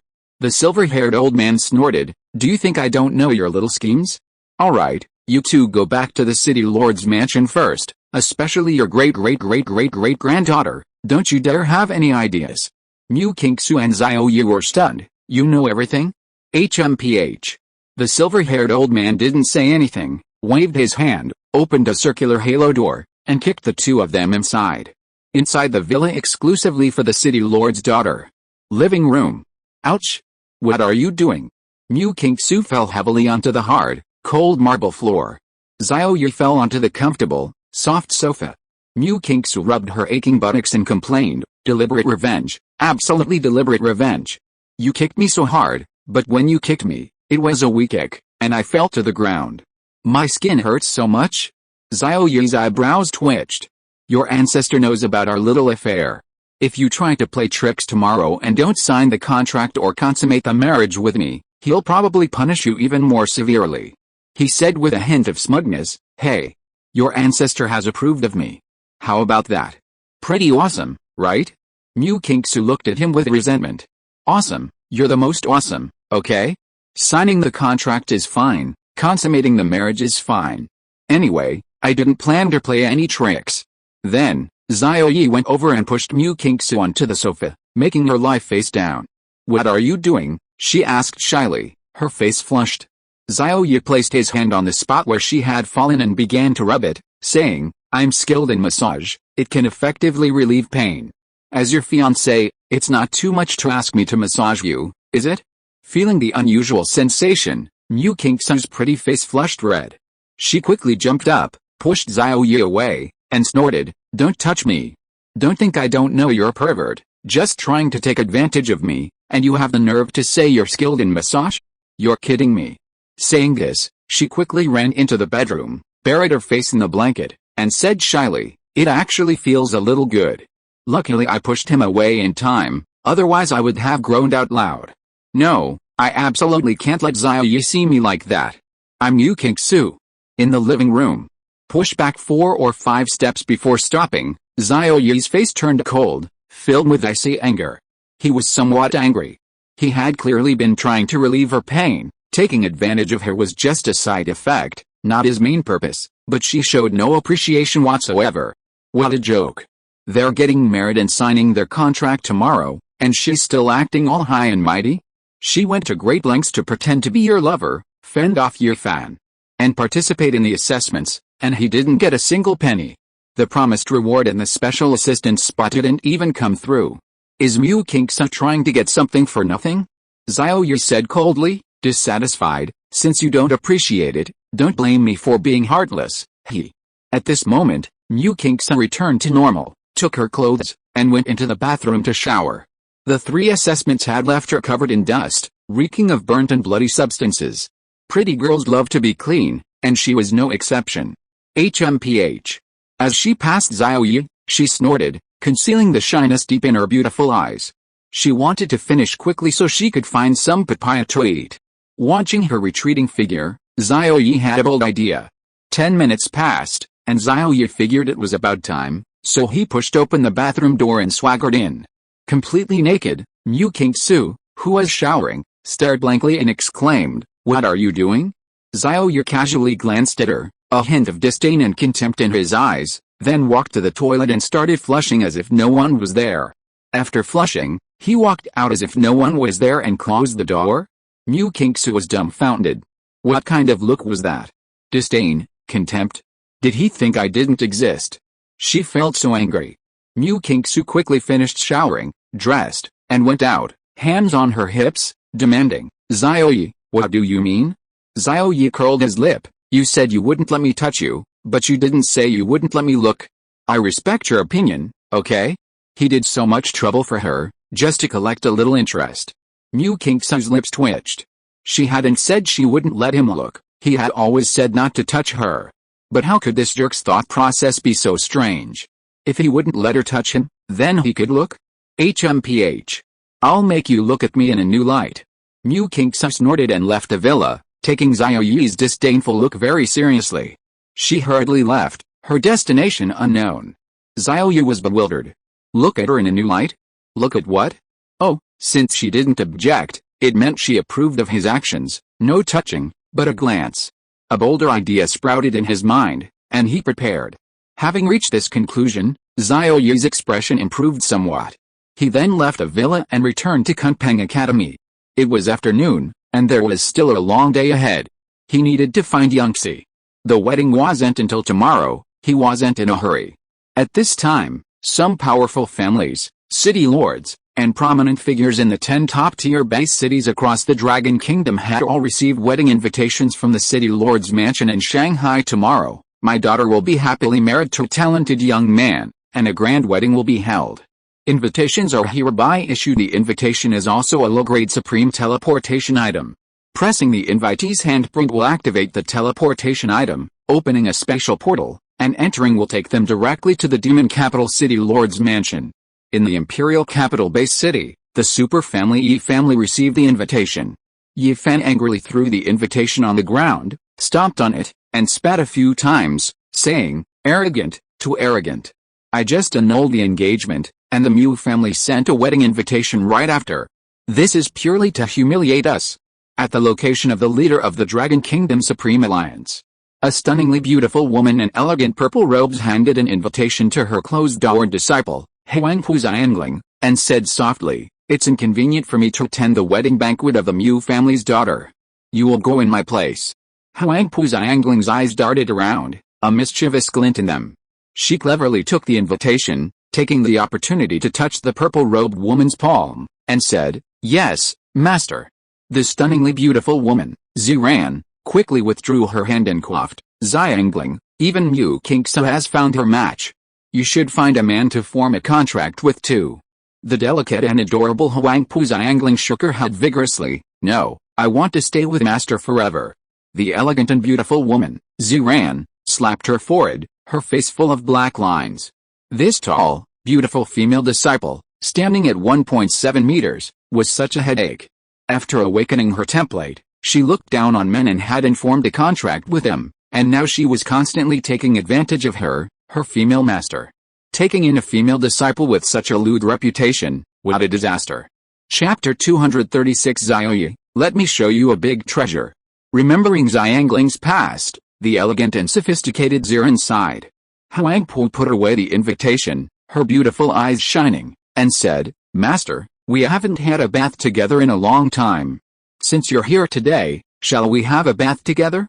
The elegant and sophisticated Ziran's heart skipped a beat, and she shook her head, refusing, "No, I have something to do, bye-bye."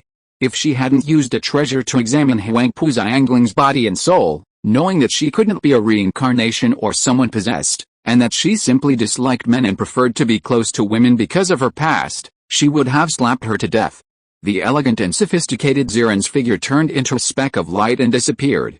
Huang Pu Xiangling's pretty face showed disappointment, but in the blink of an eye, her eyes lit up again. Attending a banquet? I'm an expert at that. I just wonder when I'll be able to eat at Master's banquet. Top-tier base city, Jinling base city, City Lord's mansion. The tall and imposing City Lord knocked on the villa door and said gently, Xie, the Mu family's daughter from the magic capital base city is getting married. Are you going tomorrow? A soft and pleasant female voice came from inside. Can I go? No, I'm not going. The imposing City Lord said, I will use the family's resources to suppress your cursed constitution. Don't worry, nothing will happen. That Mu family's daughter, like you, was also engaged to the Yi family in the capital. But the engagement between the Yi family and the Mu family has been voided. You have one less competitor. Try to marry into the Yi family as soon as possible. As a superpower in the Dragon Kingdom, the Yi family might have a way to solve your special constitution. Qin Xie opened the door and rushed out. Her pretty face was exquisite and beautiful. She was a peerless beauty who could topple kingdoms, but her temperament seemed somewhat weak, and a look of panic flashed across her pretty face from time to time. I want to go, she said softly. The mighty City Lord Qin Tai's face lit up with joy. Yes, Xie. We'll set off first thing tomorrow morning. Shanghai Base City, Kunpeng Academy. Dean's Villa No. 1. Yunzai stared at the invitation in her hand, somewhat lost in thought. Sure enough, Xiao Ye had gained another beast girl. It had only been half a month since he and Liu Ya formed their contract. Yun Bing would need to stay in the chaotic space for at least 150 years. In 150 years, Xiao Ye would probably have a harem of 3,000 beauties. Why is it that Xiao Ye, who is clearly a model student, keeps flirting with other women?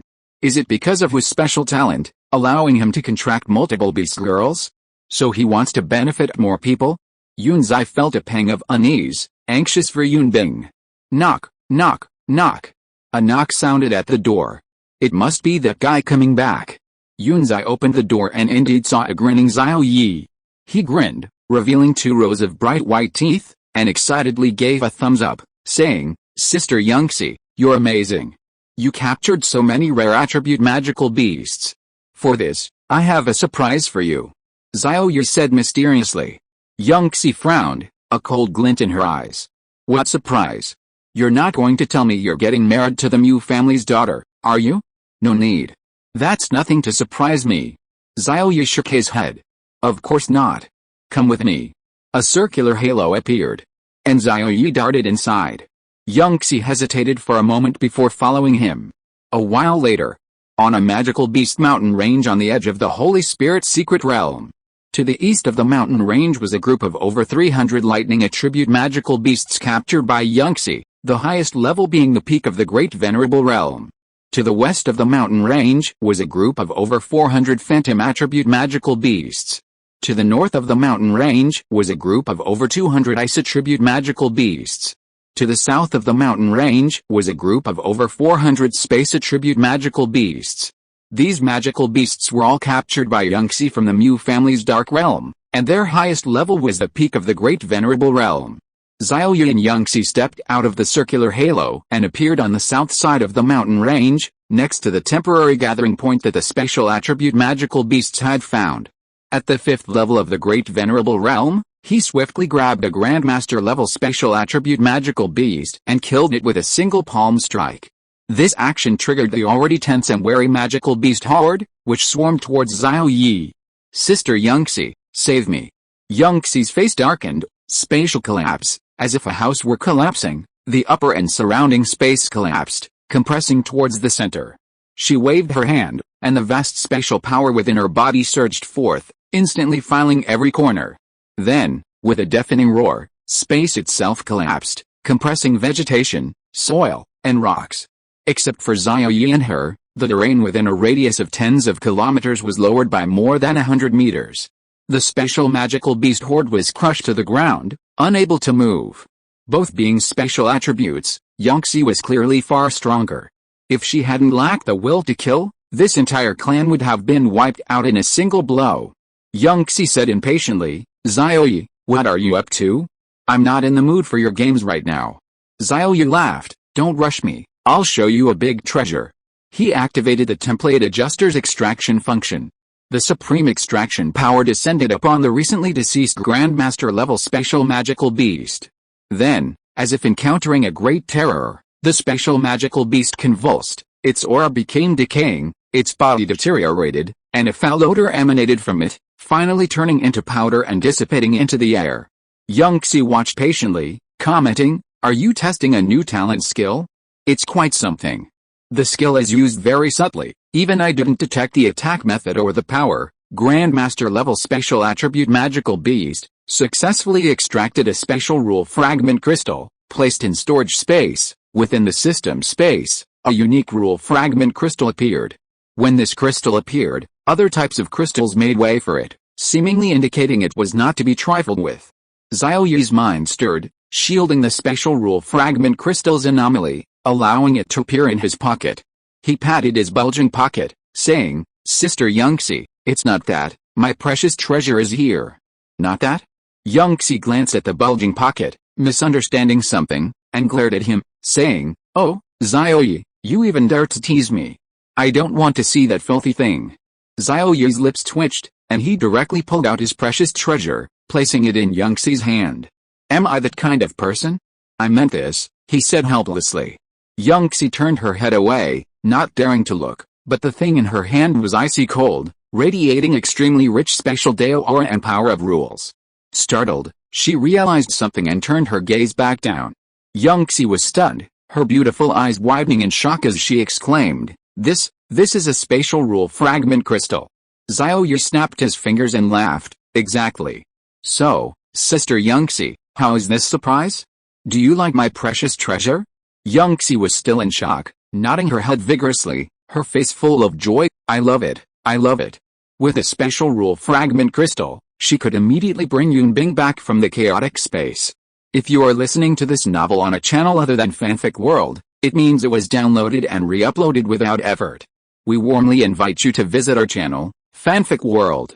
There you will find the original version of this story and many other novels of various genres. We look forward to seeing you dive into a world of incredible novels. Chapter 237 Xiao Ye, Massage, that's what I'm best at? Even at the quasi-saint level, condensing fragments of special rules into crystals within a chaotic space requires 20 to 30 years. Perhaps only upon reaching the saint level can one obtain a single crystal within 6 months, or even just a few months. These crystallized rule fragments contain abundant power of rules, making them a valuable resource for saint-level cultivation. For quasi-saints, they are extremely precious and rare. Xie gently rubbed the cool, crystalline fragment of special attribute rules with her small hands, tentatively asking, "Xiao Ye, what are your plans for this crystal?" Xiao Ye replied directly, "Of course, it's for Sister Xie. Sister Xie helped me a lot last time, and this time you helped me capture several rare magical beast groups. Xiao Ye, repay kindness. If Sister Xie needs something, I'll give it to you." Xie was somewhat surprised, a smile appearing on her pretty face. "You gave me something so precious and rare, and now you've lost it all." Xiao Ye shrugged, "It's alright, as long as Sister Xie is happy, I don't care." Xie was somewhat moved. "You'd better think carefully, I won't return it to you after I accept it." But then, Xiao Ye casually grabbed the 2 suppressed Grandmaster level special attribute magical beasts, and with a single palm strike, he killed both of them at the 5th star venerable level, then activated the template adjuster's extraction function. Grandmaster level space-type magical beast successfully extracted 1 space-type rule fragment crystal. Grandmaster level space-type magical beast successfully extracted 1 creation-type rule fragment crystal. The bodies of the 2 magical beasts turned to dust and scattered in the air. Xiao Ye had 2 crystals in his hand, 1 space-type and 1 creation-type. He raised the 2 rule fragment crystals in his hand and smiled, "Sister Xie, I've thought it through. If you need one, I'll give it to you. As for me, it's up to me." Xie stared wide-eyed in shock, pointing and trembling. You got 2 fragment crystals?" She had watched Xiao Ye's actions the whole time, witnessing him obtain the rule fragment crystals. Xiao Ye shrugged, "That's right. The reason I asked Sister Yangxi to help capture the space-type magical beast was to extract the rule fragment crystals. Otherwise, why would I bother capturing it? I'd be bored. Yangxi's lips twitched. She thought Xiao Ye was like her, with a strong collecting and nurturing hobby. But it turned out Xiao Ye was just trying to extract the fragment crystals. Hiss. Yangxi gasped. He could actually extract them from magical beasts, and one in just a few seconds. This was insane. If word got out, it would probably cause a global sensation, attracting countless powerful figures to covet and vie for them. Xiao Ye patted Yangxi's shoulder and said calmly, Sister Yangxi, calm down. How many rule fragment crystals do you need? I'll get them for you. By the way, let Sister Yanbing come back. Don't let her stay in that godforsaken place, the chaotic space. 300 years is too long. Yangxi took a deep breath, calming her excited and shocked heart. Her beautiful eyes scanned Xiao Ye up and down, thinking to herself, this person is definitely the reincarnation of an ancient emperor. He can contract multiple beast girls, mutate templates, and extract fragment crystals so easily. Oh, and he can even fix template problems that no one else in the world can solve. Yangxi snorted. At least you still have a conscience, knowing to consider Yanbing's feelings, so as not to disappoint her. Xiao Ye said with admiration, of course, Sister Yanbing is my mentor. I deeply respect and admire her, she is my idol and role model. Yangxi looked at him strangely. You treat her as your mentor, but she's lusting after your body and wants to form a contract with you. What is this, an old maid eating young grass? Xiao Ye asked, tell me, Sister Yangxi, how many special rule fragment crystals do you need? I'll get them for you. Yangxi said expectantly, I need golden blood. Can you give me that? Xiao Ye's eyes widened, and he shrank back a few steps, exclaiming, Sister Yangxi, don't push your luck. I can give you as many special rule fragment crystals as you want, but you can't make me bleed. Yangxi pouted. At this stage, golden blood was the most effective for her cultivation. Then give me a massage. I don't really need the fragment crystals for now, she said, somewhat disappointed. A massage? Xiao Ye's eyes lit up, and he rubbed his hands together, saying, no problem, massage is my specialty. SSS level Kunping template, template defect. During awakening, the incorrect crystal type of the absorbed rule fragments caused a template defect, making it impossible to form a contract with the opposite sex. Once a contract is formed, the other party will explode and die. Body defect, side effects caused by the template defect. The absorption of incorrect ice-type rule fragments leads to leakage of rule Dao essence, freezing emotional nerves and causing a lack of human emotions. As the realm increases, the emotional nerves will become increasingly numb until they are completely unable to sense anything. Degree, mild, solution to body defect, massage using a special secret method to absorb the leaked ice rule Dao essence. Xiao Ye frowned. Mild? That's not right. Dean Yangxi's realm has definitely improved, but the defect has lessened considerably. Why is that? Yangxi didn't think too much about it and carried Xiao Ye back to Dean's villain number 1. Entering the simply decorated bedroom, she immediately took off her bulky white robe, revealing her proud and shapely figure. Xiao Ye checked the massage manual and found that only his hands needed massaging, not to mention his body, even his feet didn't need massaging.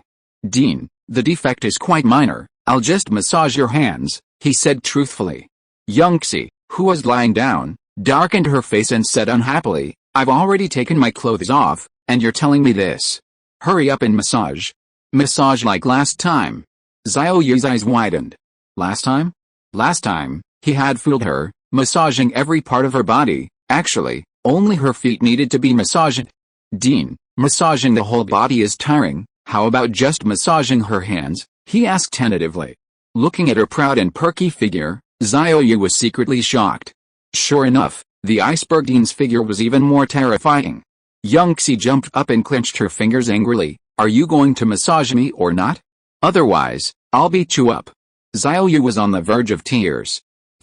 He had no choice but to use all his strength to massage Yangxi, exhausting himself. This was too tiring. After a while, Xiao Ye ran away as if fleeing. Yunzai's pretty face was full of question marks. I not only let you see, I let you touch? You took advantage of me, and you still look unwilling? Tired? After the special massage, her whole body felt relaxed, and her slightly sealed emotional nerves regained their vitality. She transmitted her voice to Xiao Ye, "Go do what you need to do, I'm going to take a bath." Xiao Ye only felt a flash of white light before his eyes, and he appeared outside the villa. This. I haven't washed my hands yet. Looking at his two rough hands that smelled faintly of perfume, he felt like crying. At this moment, on the road outside the villa, three pretty figures ran quickly towards him, shouting as they ran, "Xiao Ye, stop right there. You bastard, I'm going to hang you up and beat you. Stand there and don't move, prepare to be judged." Chapter 238 Family Discipline. Before Xiao Ye could react, the three women were already in front of him. They angrily grabbed him by the shoulders and lifted him up. They were Chang Bingxi, Nanguang Xiao, and Liu Yang. Xiao Ye was bewildered. "Who made you angry? What are you going to do?" Chang Bingxi laughed angrily. "Fine, he's still pretending not to know what's going on." Nanguang Xiao's eyes flashed with a dangerous light. "Today we are going to punish him according to family rules." Liu stood on the same side as them. "Yes, hang him up and beat him." Xiao Ye was completely confused. "What's wrong with you all? I didn't do anything." The three women pulled out bright red invitations from their pockets, one for each of them, and threw them at Xiao Ye. They said angrily, "Didn't do anything? Then what's this? Xiao Ye, you're something else. You said you'd pretend to be a couple, but it turned out to be real. HMPH. We've never had a wedding with you, but that Mu Kingsu did, and she invited us all. Yet, what will we be there as tomorrow? As the first wives? So we, the first wives, will witness your wedding with Xiao Si?" Oh. Xiao Ye scratched his head awkwardly. "Let me explain. I couldn't control how things turned out. Tomorrow's wedding was purely an accident." Nanguang Xiao shook her pigtails violently. "We won't listen. We won't listen. Sister Bingxi, Sister Liu Ye, let's handcuff him and hang him up." 10 minutes later. In Villa number 10 of the three-character Lakeside Villa District. Underground training room. Xiao Ye was stripped naked, leaving only a pair of shorts, and hung from the wall, his hands and feet tied to the wall with ropes, spread-eagled. Chang Bingxi proudly raised the leather scissors in her hand, casually waving them a couple of times, making gusts of wind. Nanguang Xiao's eyes flashed coldly, and she gripped the large scissors in her hand tightly, making a crisp snip-snip sound. Liu Ye was different. She had a smile on her face, her hands empty, carrying nothing. Xiao Ye, terrified, cried out, "What are you doing? Murdering your husband?" Chang Bingxi brandished the leather strap, whipping it wildly in the air, saying, This leather strap is really tough. How painful it would be if it hit someone. Xiao, what do you think?" Nanguang Xiao snipped away with her large scissors, replying, It hurts a lot. But whipping someone probably won't teach them a lesson, so there's no need to whip them." Xiao Ye was overjoyed. Xiao is so good.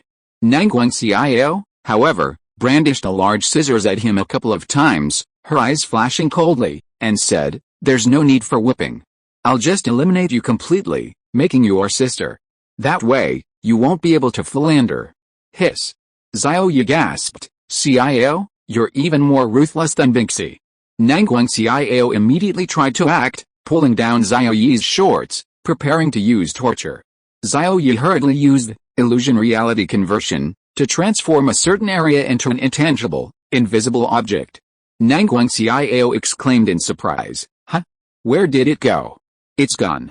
Chang Bingxi rushed over to take a look, and was stunned. She cried out, "Xiao, I just wanted you to scare him. You actually chopped it off. Now look what's happened. Xiao Ye is really like a sister to us now. What are we going to do?" Nanguang Xiao dropped the large scissors, looking panicked. "No, I didn't even do anything, and it's gone." The two women frantically paced around, completely at a loss. Xiao Ye smirked.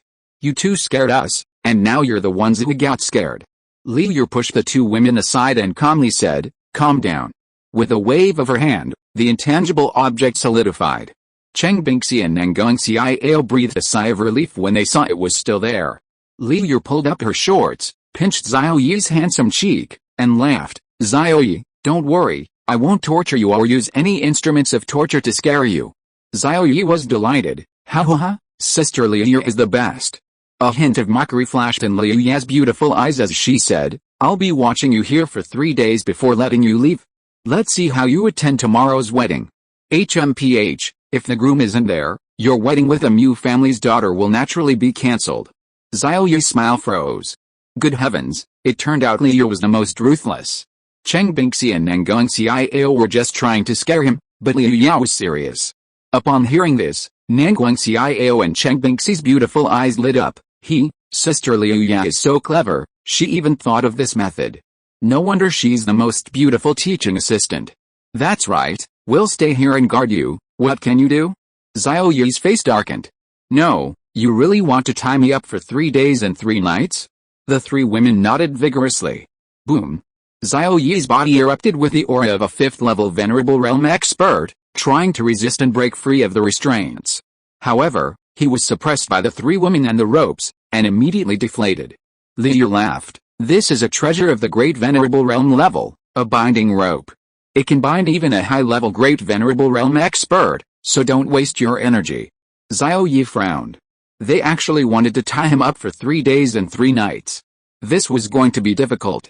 Then Liu Yan took out cooking utensils and actually started preparing ingredients in the training room, right in front of Xiao Ye, and began to cook. Nanguang Xiao took out a basin and a stool, took off her socks in front of him, and soaked her white jade feet in warm water. Cheng Bingxi brought down a plate of sliced red fruit, picked up a piece and held it to Xiao Ye's mouth, giggling. Open your mouth. Tell us what you want to eat or drink, and I'll feed you. Xiao Ye smiled, a plan forming in his mind. He said, Bingxi, I don't want fruit, I need to go to the toilet, hurry, don't make me hold it in. Cheng Bingxi tried to untie him without thinking.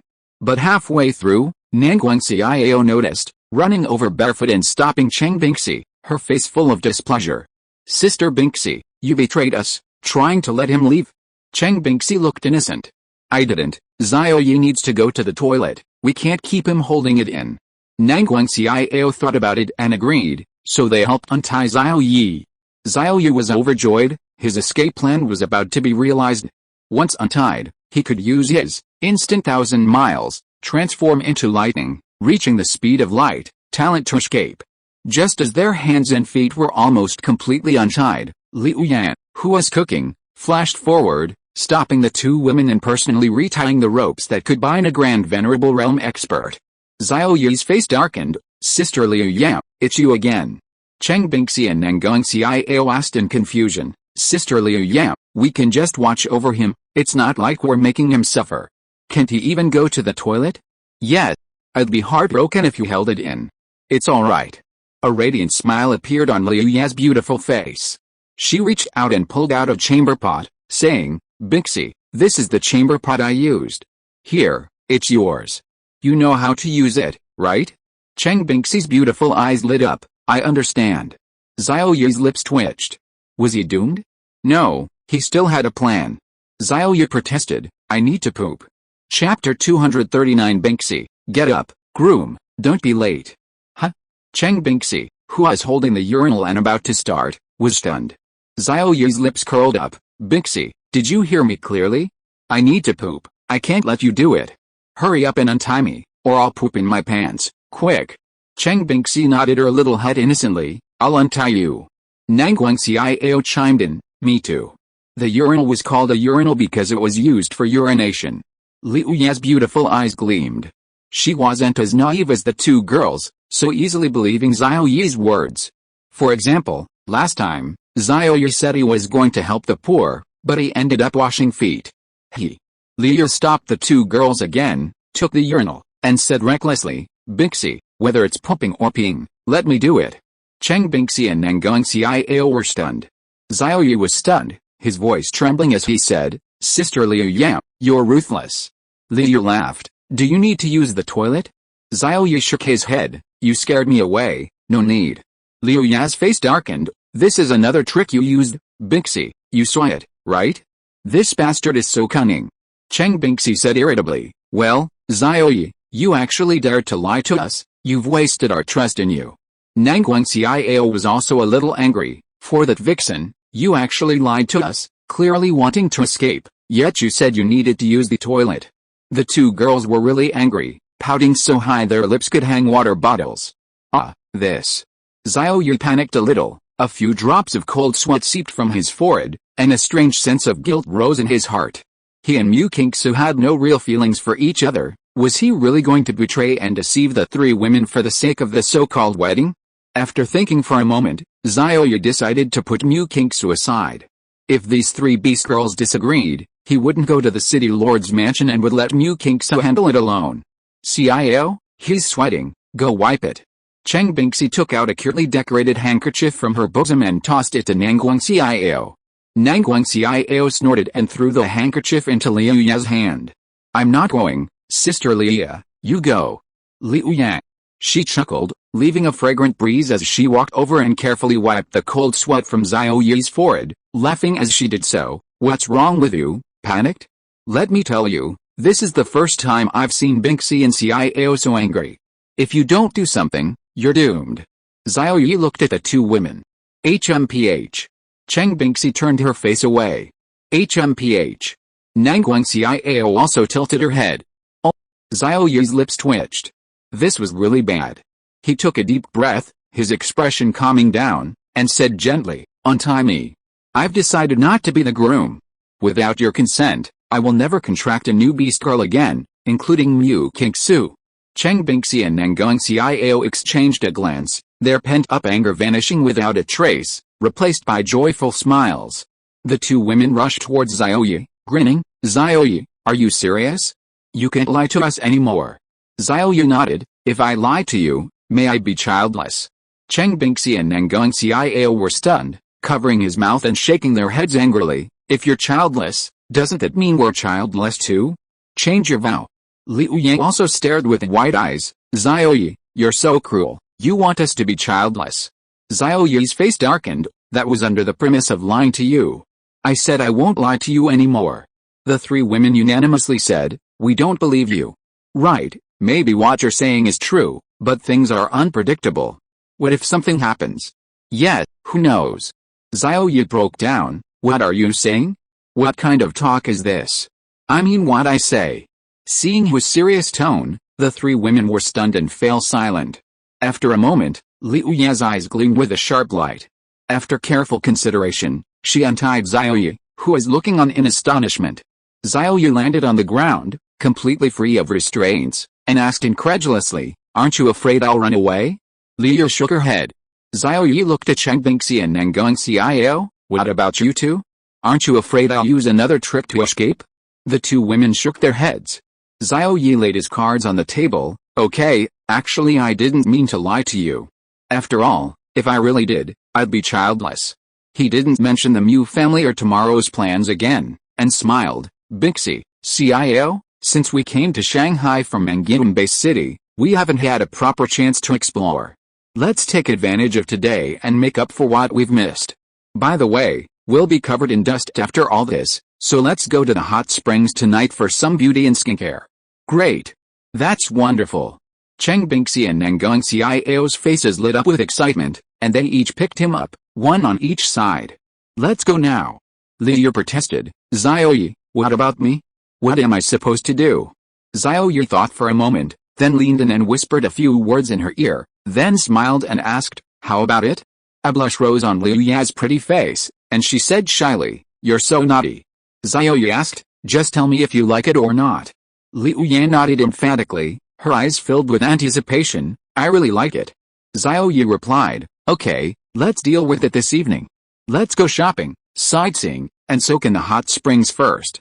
And so, with Liu Ye as their guide, Xiao Ye, Cheng Bingxi, and Nanguang Xiao followed behind, exploring every street in the Magic City base. They saw all sorts of street scenes, bought various types of clothes and items, and ate all the local specialties of Magic City. The cost was less than a single grand venerable crystal core. Finally, under the envious gaze of the receptionist at the Hot Spring Club, Xiao Ye and the three women arrived at the presidential suite and began their hot spring adventure. The three women were dressed lightly, and the scenery was much more beautiful than Xie Mengxuan's. Their laughter and chatter filled the air. Xiao Ye leaned against the pool, watching their playful antics, a smile appearing on his face. Tired from soaking in the hot springs, he tilted his head and fell asleep. The three women noticed and huddled together, whispering amongst themselves, glancing at him every now and then. They breathed a sigh of relief when they realized he hadn't heard them. Finally, as if they had reached some kind of agreement, their gazes hardened, as if they had made a firm decision. Huh? Where am I? When Xiao Ye woke up, he found it was already early the next morning. He looked around and was surprised to find himself at home, in the bedroom of Villa number 10 in the Lakeview Villa district. And he was the only one sleeping in the bed. Groom, get up. Get up quickly, we're going to the banquet. If you don't get up, the sun will be high in the sky. The bedroom door opened, and 3 pretty figures rushed in. Under Xiao Ye's astonished gaze, they lifted him up and carried him to the bathroom, placing toothpaste and a water glass in his hands. After Xiao Ye quickly washed up, the 3 women pulled him to the living room. A very elaborate breakfast had been prepared on the dining table. Xiao Ye was still confused. Where's your breakfast? Cheng Bingxi chuckled and said, you can eat it. We're planning to have a big feast at the wedding banquet. A big feast? Xiao Ye asked, puzzled, are you planning a wedding prank? And have you agreed to let me be the groom? Nangguang Xiao shook her head, then nodded, saying, what wedding prank? We're going to a banquet. Our stomachs are full now, how can we eat lunch? Liu said irritably, yes, after our secret meeting, we passed the decision by a 3-0 vote, deciding not to stop you from contracting a new beast girl. Xiao Ye was overjoyed. And so, the 3 of them excitedly led the way, with Xiao Ye following behind with a strange expression, all heading towards the city lord's mansion. Why do you all seem more excited than I am? Who's the groom anyway? Oh no, this might be a trap. Chapter 240 Paying Homage to Heaven and Earth. Xiao Ye was completely baffled. The 3 women had tied him up yesterday, resolutely opposing his contract with a new beast girl, but today their attitude had drastically changed. Not only did they not stop him, but they also took him to the city lord's mansion, their expressions filled with excitement and anticipation. He became suspicious. Upon arriving at the city lord's mansion, Xiao Ye was immediately pulled away by Mu Qingsu. He wondered where the 3 women were going and felt a growing unease. Mu Qingsu, her pretty face puffed out, said angrily, you, Xiao Ye, made me look for you for so long. You didn't even answer the phone. Do you want to die? Xiao Ye pouted, he almost missed the wedding. HMPH. Mu Qingsu said arrogantly, let's hurry and change our clothes. We're about to have the wedding ceremony. After that, we'll make the contract in front of everyone. Being able to make a contract with me, Mu Qingsu, is something to be proud of. Xiao Ye frowned. He had almost lost his ability to have children for this wedding, and she acted all high and mighty. It was infuriating. Bang! He raised his foot and kicked the not-so-perky leather drum. Mu Qingsu stumbled and almost fell, asking in confusion, are you trying to kill me? Xiao Ye gave her a disdainful look, then led the way, saying, hurry up, don't be late. Ugh, that look again, so annoying. Mu Qingsu was furious. HMPH, in a few days I'll definitely make you look at me differently, I'll make you drool. Mu Qingsu stuck out her little tongue and licked her lips. Yesterday she had bought a lot of papayas and ate dozens of kilograms at once, and today's breakfast was also papaya. Patting her flat chest, she was quite confident. Damn it, wait for me. Seeing Xiao Ye walk away, she hurriedly followed. Half an hour later, the back garden of the city lord's mansion was quite large and spacious, with flower beds scattered throughout. It was currently the season for flowers to bloom, and the flower beds were covered with various bright and beautiful flowers, filling the air with a faint fragrance. Between the flower beds, rows of seats were placed. On the raised platform before the seats, 999 roses were arranged in a heart shape. The seats were filled with people, each exuding an air of authority, hailing from various top-tier base cities. Among them were the young masters of major powers in the Shanghai base city, including Hong Tao, the young master of the Yun family, Yang Zhenming, Cheng Yi, and others. Yun Zai, the dean of Kunpeng Academy, was also present, seated in the first row.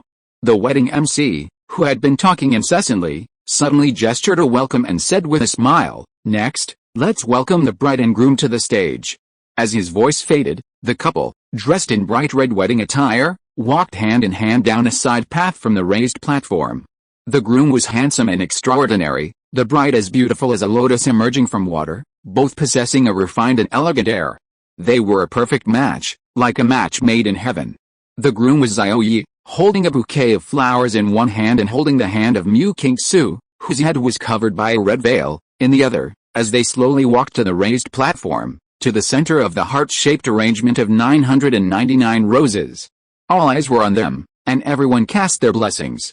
Hearing the congratulations, Mu Qingsu felt immense satisfaction and joy. Xiao Ye, however, was different. He nervously searched for Chen Bingxi and the other two women in the crowd. After searching for a while, he found they weren't there. Instead, he spotted Dean Yangxi glaring angrily. For some reason, Xiao Ye felt a sense of relief, fearing the three women might act out of jealousy. The host continued, "Next, let's invite both families to the stage and take their seats." Behind a heart-shaped rose on the platform were 2 rows of chairs. Mu Qingsu's small hands were clenched tightly, her heart pounding with nervousness. This was the first time she had met Xiao Ye's family, and in this setting no less, she wanted to make a good impression. Under everyone's watchful eyes, the woman's family, Mu Cheng and Song Zhi, entered, greeted everyone, and took their seats on the platform. The man, under Xiao Ye's astonished gaze, Cheng Bingxi, Nanguang Xiao, and Liu Yang, heads held high and faces beaming with excitement, walked up the side path to the platform. After greeting everyone, they took their seats in another row of chairs. Xiao Ye was utterly bewildered. "Why are you sitting there? And what's your status?" The crowd below was equally confused. Where were the groom's parents? Why were all 3 young and beautiful women? The MC cleared things up, smiling. "These are the bride's parents, City Lord Mu and Madame Song. These are the grooms." Suddenly, the MC paused, surprised. The grooms first Madame Cheng, second Madame Nanguang, and third Madame Liu. Now, in front of everyone, the newlyweds will pay their respects to heaven and earth and to their parents. A gasp rippled through the crowd, a wave of shock and astonishment washing over them. Holy crap, 3 wives? That means 3 wives. No, 4, and there's one more who's currently bowing to heaven and earth. What? Others bow to their parents, but you're bowing to your first, second, and third wives? This is truly eye-opening. I never knew things could be like this in the Beast Girl era. A murmur rippled through the audience, and those on stage were equally astonished. Xiao Ye's eyelids twitched. "So you were sitting there as the first, second, and third wives?" Mu Qingsu trembled with anger. To do this at her wedding was tantamount to telling everyone that she was the 4th wife, the 5th. Mu Cheng's face darkened, he almost lost face. However, his ancestor had warned him, so he had no choice but to accept it. Xiao Ye transmitted his voice to Mu Qingsu, "Are you angry? That's good. Before the contract is signed, you can still back out if you want.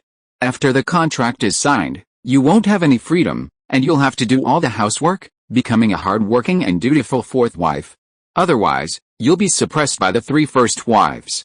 Mu Qingsu gritted her teeth, her face showing struggle beneath her veil, and she fell silent, a rare occurrence. Xiao Ye transmitted his voice, "Where did your arrogance go? Not arrogant anymore? Not haughty anymore? If you don't want to sign the contract with me, no one can force you, not even your parents or your family patriarch. Hey, little girl, are you listening to me?" Mu Qingsu spoke up, gritting her teeth and saying each word clearly, "Stop talking. I'm willing to sign the contract with you, willing to be your 4th wife." The host began to speak. "Now, please welcome the bride and groom. First bow to heaven and earth. Second bow to the parents. Third, husband and wife bow to each other. Bowing doesn't require kneeling, a simple bow is sufficient." Xiao Ye and Mu Qingsu bowed to heaven and earth, to their ancestors. Above, the silver-haired elder and elder woman watching them wore kind smiles. Next, Xiao Ye and Mu Qingsu bowed to their parents. Since the groom's parents were not present, Xiao Ye bowed directly to the bride's parents, while Mu Cheng nodded with a dark expression. Mu Qingsu, however, bowed 3 times to Cheng Bingxi and the other 2 women, each bowing 90 degrees. Cheng Bingxi clapped excitedly, "Very good, Xiaoxu, I'll give you a big red envelope when we get back." Mu Qingsu's delicate body trembled. The third bow was a mutual bow between husband and wife. Xiao Ye and Mu Qingsu bowed to each other. The host smiled and said, "Next, we come to the final part, which is what everyone is most concerned about, the vows, the signing of the contract, and entering the bridal chamber." Then, Chapter 241 concluding the contract. The host asked Xiao Ye, "Xiao Ye, are you willing to accept Mu Qingsu as your 4th wife?" A collective gasp swept through the audience. It was explosive. They felt they'd never seen such a question before, a unique occurrence in the Beast Girl era. Xiao Ye smiled and replied, I am willing. The host asked again, you must treat your wife with gentleness and patience, respect and love her, and integrate her into your Beast Girl family. You must respect her family as you would your own, fulfilling your duties as a husband for life, and never betraying her. You must walk hand in hand with her, just like your previous 3 Beast Girls, cultivating, fighting, and growing together. Do you promise this in front of everyone? Xiao Ye remained silent for a moment. Mu Qingsu secretly grew anxious. Damn it, just say yes already. Mu Chang's lips twitched, his hands clenching into fists uncontrollably, a mixture of anger and impatience in his expression. He was angry because Xiao Ye already had 3 Beast Girls, and he didn't want his daughter to suffer after marrying him. He was anxious because he was afraid Xiao Ye would change his mind, afraid the Mu family would lose this godlike son-in-law, and afraid the patriarch would be furious and beat him up afterwards. The host asked again, you promised to fight together and grow together. Did you promise this in front of everyone? Xiao Ye looked at Cheng Bingxi and the other 2 women on the chair on the high platform and found that they were quietly watching him with faint smiles in their eyes, seemingly neither angry nor jealous. Cheng Bingxi saw his gaze and suddenly smiled, nodding her fair chin. Nangguang Xiao winked at him playfully and stuck out her little tongue. Liu Ya's lips curled up, but the curve was a bit exaggerated, making her look a little strange. A crooked-mouthed teaching assistant? Xiao Ye understood and answered the host's question, I do. I am willing to accept Mu Qingsu as my 4th wife, and let her live with me and the other 3 Beast Girls. No matter the circumstances, I am willing to cultivate, fight, and grow together with her. Mu Qingsu's heart, which had been hanging in suspense, was relieved. Mu Chang glanced at the 3 Beast Girls not far away, his face darkening. He sighed inwardly, thinking, Zuir's position in Xiao Ye's heart is clearly not as high as these 3 Beast Girls. After the contract is formed, Zuir will have to work hard. After the men's questions were finished, the host asked Mu Qingsu, are you willing to marry Xiao Ye and become his 4th Beast Girl? A 4th Beast Girl? This bastard is really lucky with women. Mu Qingsu bit her lower lip, hesitated for a few seconds, and then replied, I do. The host asked again, you are willing to marry him at the age of 20, to be gentle and dignified, to obey him, to respect and love him, to help him, and to live with his 3 Beast Girls. You are willing to respect his family as if it were your own, to be filial to him, to fulfill your duties as a wife for life, to remain chaste to him, and to live in harmony with the other 3 Beast Girls as sisters. You promise this in front of everyone, are you willing to do so? Wow! The crowd below the stage erupted in cheers. No matter how many times they heard this kind of explosive question, it would feel like it overturned their understanding and refreshed their worldview. This is truly eye-opening. At the same time, a question popped into their minds, is the bride willing? Being the 4th Beast Girl means that she is not the groom's only one, and the groom's energy devoted to her is very limited. Mu Qingsu bit her lower lip until it bled. I do. I, Mu Qingsu, am willing to marry him at the age of 20, to accept Xiao Ye as my husband, and to live with him alongside the other 3 Beast Girls, cultivating, fighting, and growing together. Clap clap clap clap. Clap clap clap clap. Thunderous applause erupted from the audience, all casting blessings in their eyes. The host smiled and moved the questioning to a row of seats behind the stage, asking, Madam Chang, Madam Nangong, Madam Liu, do you accept 4th Madam Mu Qingsu? Mu Qingsu tense up. If she remembered correctly, one of the Beast Girls was very unhappy to see her. Xiao Ye's heart also tightened. Cheng Bingxi, Nangguang Xiao, and Liu Ye answered in unison, we do. A smile played on Mu Qingsu's lips. Xiao Ye's feelings were complex. He was happy, guilty, and grateful. They were so understanding that it pained him. After the vows, it was time for the contract signing. The MC, familiar with the process, said seriously, now, with everyone as witnesses, the bride and groom shall begin signing their contract. Xiao Ye, annoyed by Mu Qingsu's red veil, reached out to remove it, but the MC stopped him. Groom, don't rush. Lifting the veil is something to do upon entering the bridal chamber. Is that so? Okay. Xiao Ye scratched his head somewhat embarrassedly. Mu Qingsu's beautiful eyes widened, and she whispered, Xiao Ye, you're my husband now. Please don't act so ignorant and childish. It's embarrassing for me. Please be more mature.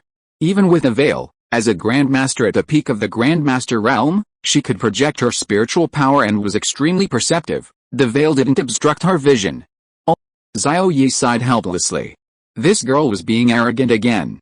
But it didn't matter. After the contract was signed, he'd see how he punished her.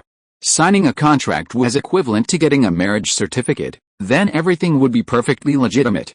Alright, they still need to consummate their marriage. So, they'll teach her a lesson on their wedding night. At that time, no matter how loudly, pitifully, or intensely she screams, no one will gossip, and neither family will interfere. Not only that, but they'll think the two have a good relationship. To form a contract, the two only need to hold hands, activate the template, and sign the contract on it. Xiao Ye and Mu Qingsu raised their hands, their fingers interlocked. Just then, a melodious but somewhat cold voice came from below the stage. Wait. Whoosh. Everyone's eyes turned to the speaker, a tall, exquisitely beautiful woman in a bulky white robe. It was Kunpeng Supreme Yun Bing, the #1 warrior and supreme being in Shanghai. What was she going to do? Everyone wondered. Yun's eye looked at Mu Qingsu on the stage, her eyebrows furrowed, her face expressionless. This position should belong to Yun Bing. But fate is unpredictable. The position that should have belonged to Yun Bing was occupied by Mu Qingsu. Xie, the twin sister, was annoyed on Yun Bing's behalf. Seeing the quasi-saint seemingly about to erupt, Mu Cheng had a bad feeling and secretly transmitted his voice. Quasi-saint Kunpeng, how about giving me some face? If you have any complaints, bring them up later, and I, Mu Cheng, will certainly satisfy you. HMPH. Xie vanished in a flash, leaving the scene. Everyone looked at each other, wondering what was going on. Xiao Ye was also puzzled. What was wrong with Sister Xie? Was she angry? But what could she be angry about? The host, ahem, since no one has any objections, the contract-making process will proceed as scheduled. Please, bride and groom, begin the contract making. Then, witnessed by everyone, Xiao Ye and Mu Qingsu held hands and successfully made the contract. Chapter 242 Wedding Banquet. Entering the bridal chamber. An invisible chain appeared between the two, linking them together. This was the power of the contract. By activating this power, the template could be opened, summoning a contracted beast. Congratulations, host, on contracting the SSS level time candle dragon template. Time attribute loading. Loading successful. Summoned beast talent skill inheritance in progress. Inheritance complete. Talent skills. Future prediction. Predicts events that will occur in the next few seconds. The predicted information is quite detailed, and the future can be slightly altered. Requires relatively little energy. Prophecy. Predicts a major event that will occur a considerable period in the future. It predicts a predetermined, unchangeable future. Requires a large amount of energy. In an instant, Xiao Ye could feel the faint yet ever-present time factors in the surrounding world. With a thought, the surrounding time factors gathered towards him, surging into his body. The time factors circulated repeatedly in his meridians, giving Xiao Ye a unique sensation, causing him to unconsciously close his eyes and reveal an expression of enjoyment. Mu Qingsu angrily transmitted her voice. Xiao Ye, stop with that groaning look. What kind of behavior is this in public? It's utterly shameful. HMPH. You're now the son-in-law of the city lord's mansion, my husband, Mu Qingsu's husband. You need to watch your words and actions. Don't embarrass the city lord's mansion, and don't disgrace me, Mu Qingsu. Xiao Ye's face darkened. This girl was really asking for a beating. What's with the arrogance? One expression and she thinks she's disgracing the city lord's mansion? The city lord's mansion has too much face. What's with that straight face? Smile. This is Mu Qingsu's wedding. You must act mature and refined. Mu Qingsu scolded through her voice. Xiao Ye shrugged nonchalantly, releasing his rough hand from hers and scratching an itch behind the drum. Mu Qingsu's eyes widened in astonishment. This guy actually made such an unseemly gesture in public. Seeing him reach for her hand again after scratching his itch, Mu Qingsu withdrew her hand in disgust, whispering, "You jerk, don't touch me, get away." Not gentlemanly at all. Humph. Xiao Ye reluctantly withdrew his hand, pretending to dust off his clothes. If he wouldn't let her hold his hand, so be it, he didn't care anyway. The MC stepped forward, skillfully blocking everyone's view and the awkward scene, and said with a smile, "The contract signing ceremony is over. I sincerely wish the newlyweds a long and happy marriage. Everyone, watch the bride and groom enter the bridal chamber. The MC waved his hand, and a 2-meter wide, festive red carpet with the character, double happiness, descended from the sky, starting from Xiao Ye and Mengxuan's feet and extending towards the aisle between the seats below the stage, all the way to the entrance of the Mu family's villa. Clap clap clap. Clap clap clap. Clap clap clap. Everyone on and off the stage stood up and applauded enthusiastically, instantly filling the venue with a very festive atmosphere. Everyone offered their blessings with smiles. Xiao Ye and Mengxuan stepped onto the festive red carpet, walking in unison towards the garden exit. At this moment, Mengxuan's pretty face was full of smiles. Xiao Ye, on the other hand, had a dark face. Walking on the red carpet, this girl wouldn't even let him hold her hand. She was really too arrogant. And she restricted him in every way, even grabbing the drum was forbidden. Was this marriage or a cage? Being restricted by so many rules and regulations, wasn't it exhausting to live like this? No way, his beastly girl, he had to teach Mengxuan a lesson in arrogance and traditional values. Otherwise, he would be miserable in the future. Everyone watched the bride and groom walk down the red carpet and leave. City Lord Mengxuan took over as the MC and said with a smile, "Thank you all for coming all this way to attend my daughter's wedding. Now, please proceed to the banquet hall. I have prepared dishes, fine wine, and Shanghai specialties." Cheng Bingxi, Nanguang Xiao, and Liu Ya's eyes lit up upon hearing this. All three shared a common interest, food and being gluttons. That guy is off having a good time, but we can't neglect ourselves. I've decided to eat all the wedding banquet food. Cheng Bingxi said firmly. Nanguang Xiao nodded and said playfully, "We've been starving all day for this feast, so we're definitely going to eat our fill." Liu Ye also looked on with anticipation. It was said that the city lord's mansion had invited more than 10 national banquet chefs to cook for the wedding banquet, and she was eager to see how her cooking skills compared to those of national banquet chefs would fare. Upon arriving at the banquet hall, round tables were set up in the spacious hall. Cheng Bingxi and her two companions were led by a waiter to table number 2, where numerous powerful figures also took their seats. The table was already laden with tempting and fragrant dishes. The three women didn't hesitate and began to eat. Wearing thin gloves, they ate with their bare hands, their mouths glistening with oil. At this moment, a tall, white-haired girl approached and sat next to Cheng Bingxi.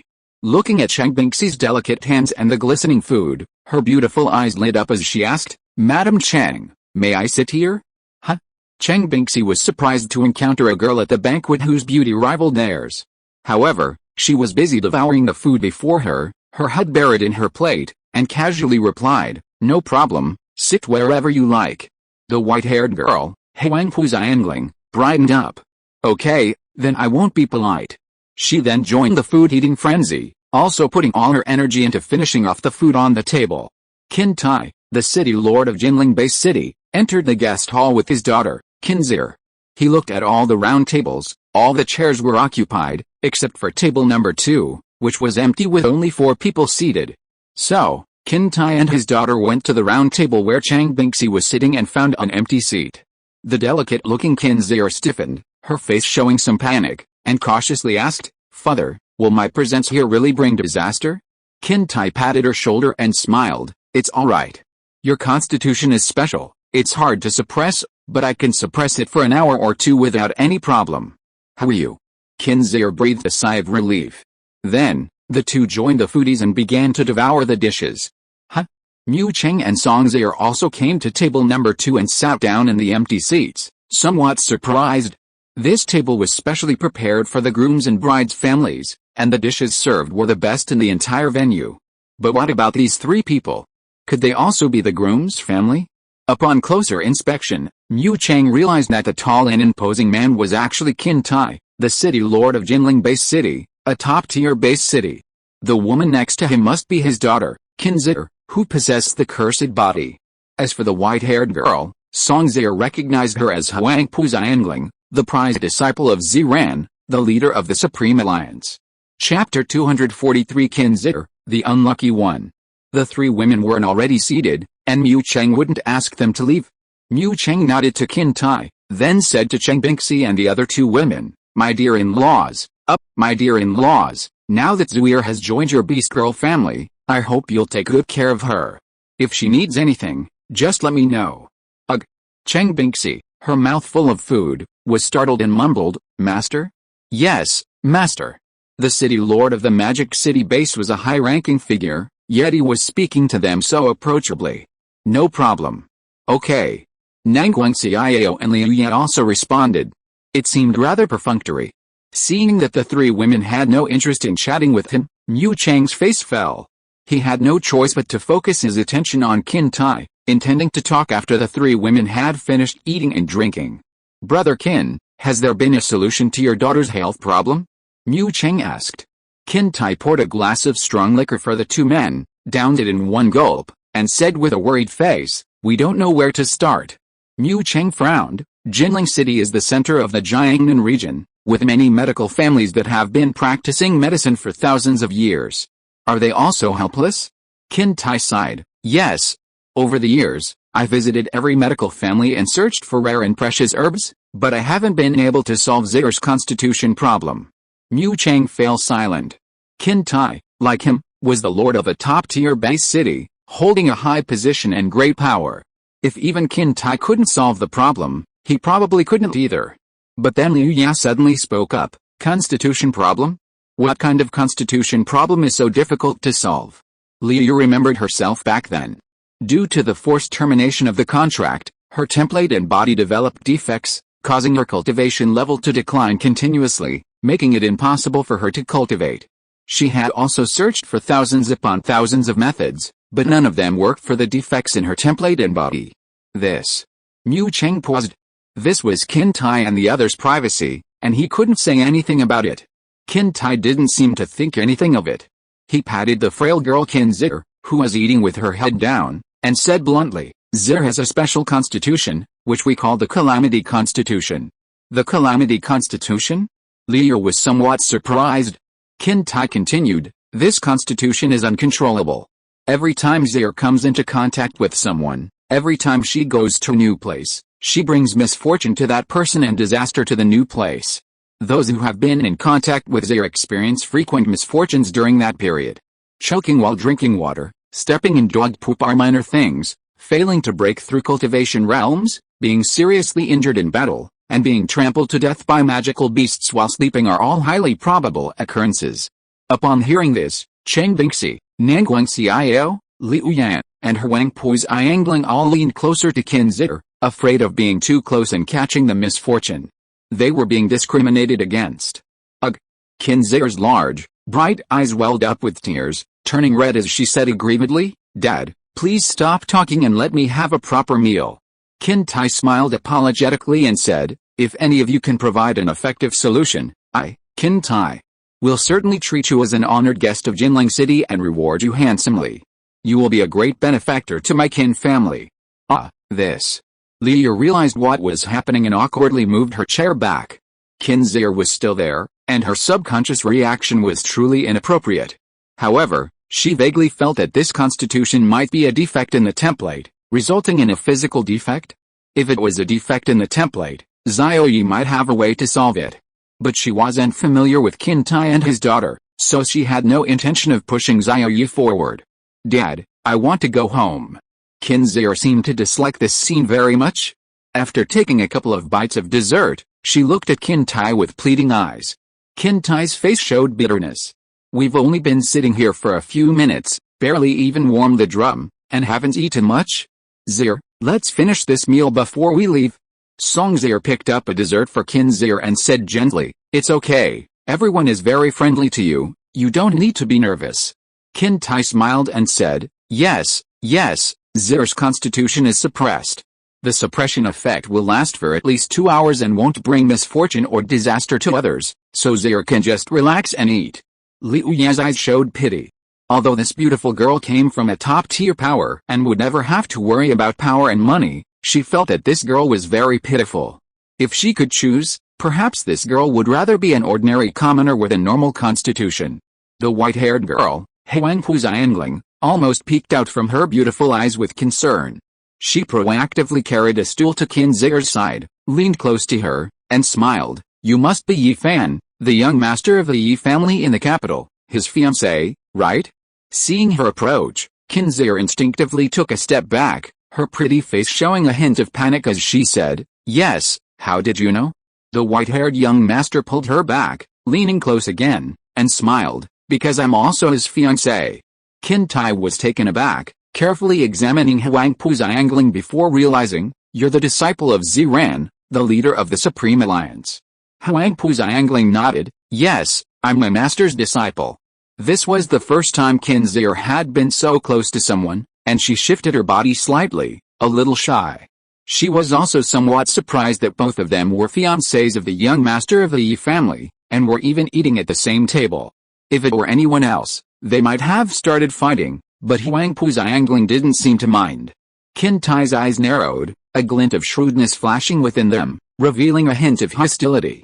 He said, "As expected of the alliance leader's disciple, she's stunningly beautiful, a peerless beauty." In his view, his daughter Xie had to join the Yi family for her constitution to be resolved.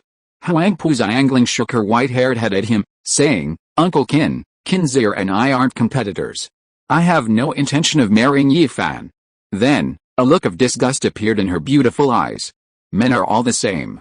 I won't marry any man in the world, they're all unworthy." Hearing men called bad, Xie, being a man himself, wasn't angry at all. Instead, a smile appeared on his face. He said, "You have your own plans, that's good." This meant that his daughter Xie's competitor had been reduced by one. Huang Puziangling leaned close to Xie and asked, "Xie, do you really like this kind of arranged marriage? Do you like Yi Fan? Have you ever met Yi Fan?" "Huh?" Xie's big eyes were full of confusion. "I don't know, I haven't met him. Whoever my father tells me to marry, I'll marry." Huang Puziangling's pretty face darkened. She said, "How can such a major life event as marriage be decided by someone else?" Before she could finish speaking, Xie coughed and interrupted her, "Ahem. Actually, the young master of the Yi family is alright. He's the number one among the younger generation. None of the young talents in the Dragon Kingdom are as good as him. Marrying him wouldn't be a loss." Huang Puziangling's eyes widened in disbelief. "Uncle Xie, don't you know? The number one among the younger generation has already changed. That Yi Fan was the previous number one among the younger generation." Xie looked surprised. "Oh? Is that so?" Usually, his mind was focused on managing the base city and his daughter Xie's health, and he hadn't paid much attention to current events. If you are listening to this novel on a channel other than Fanfic World, it means it was downloaded and re-uploaded without effort. We warmly invite you to visit our channel, Fanfic World. There you will find the original version of this story and many other novels of various genres. We look forward to seeing you dive into a world of incredible novels. Chapter 244 Xiao Ye, He. Huang Puziangling replied, "Yes. This matter has caused quite a stir in our capital. From the top circles to ordinary people, everyone knows about it." Xie asked curiously, "Who is the current number one among the younger generation? How could he defeat the young master of the Yi family?"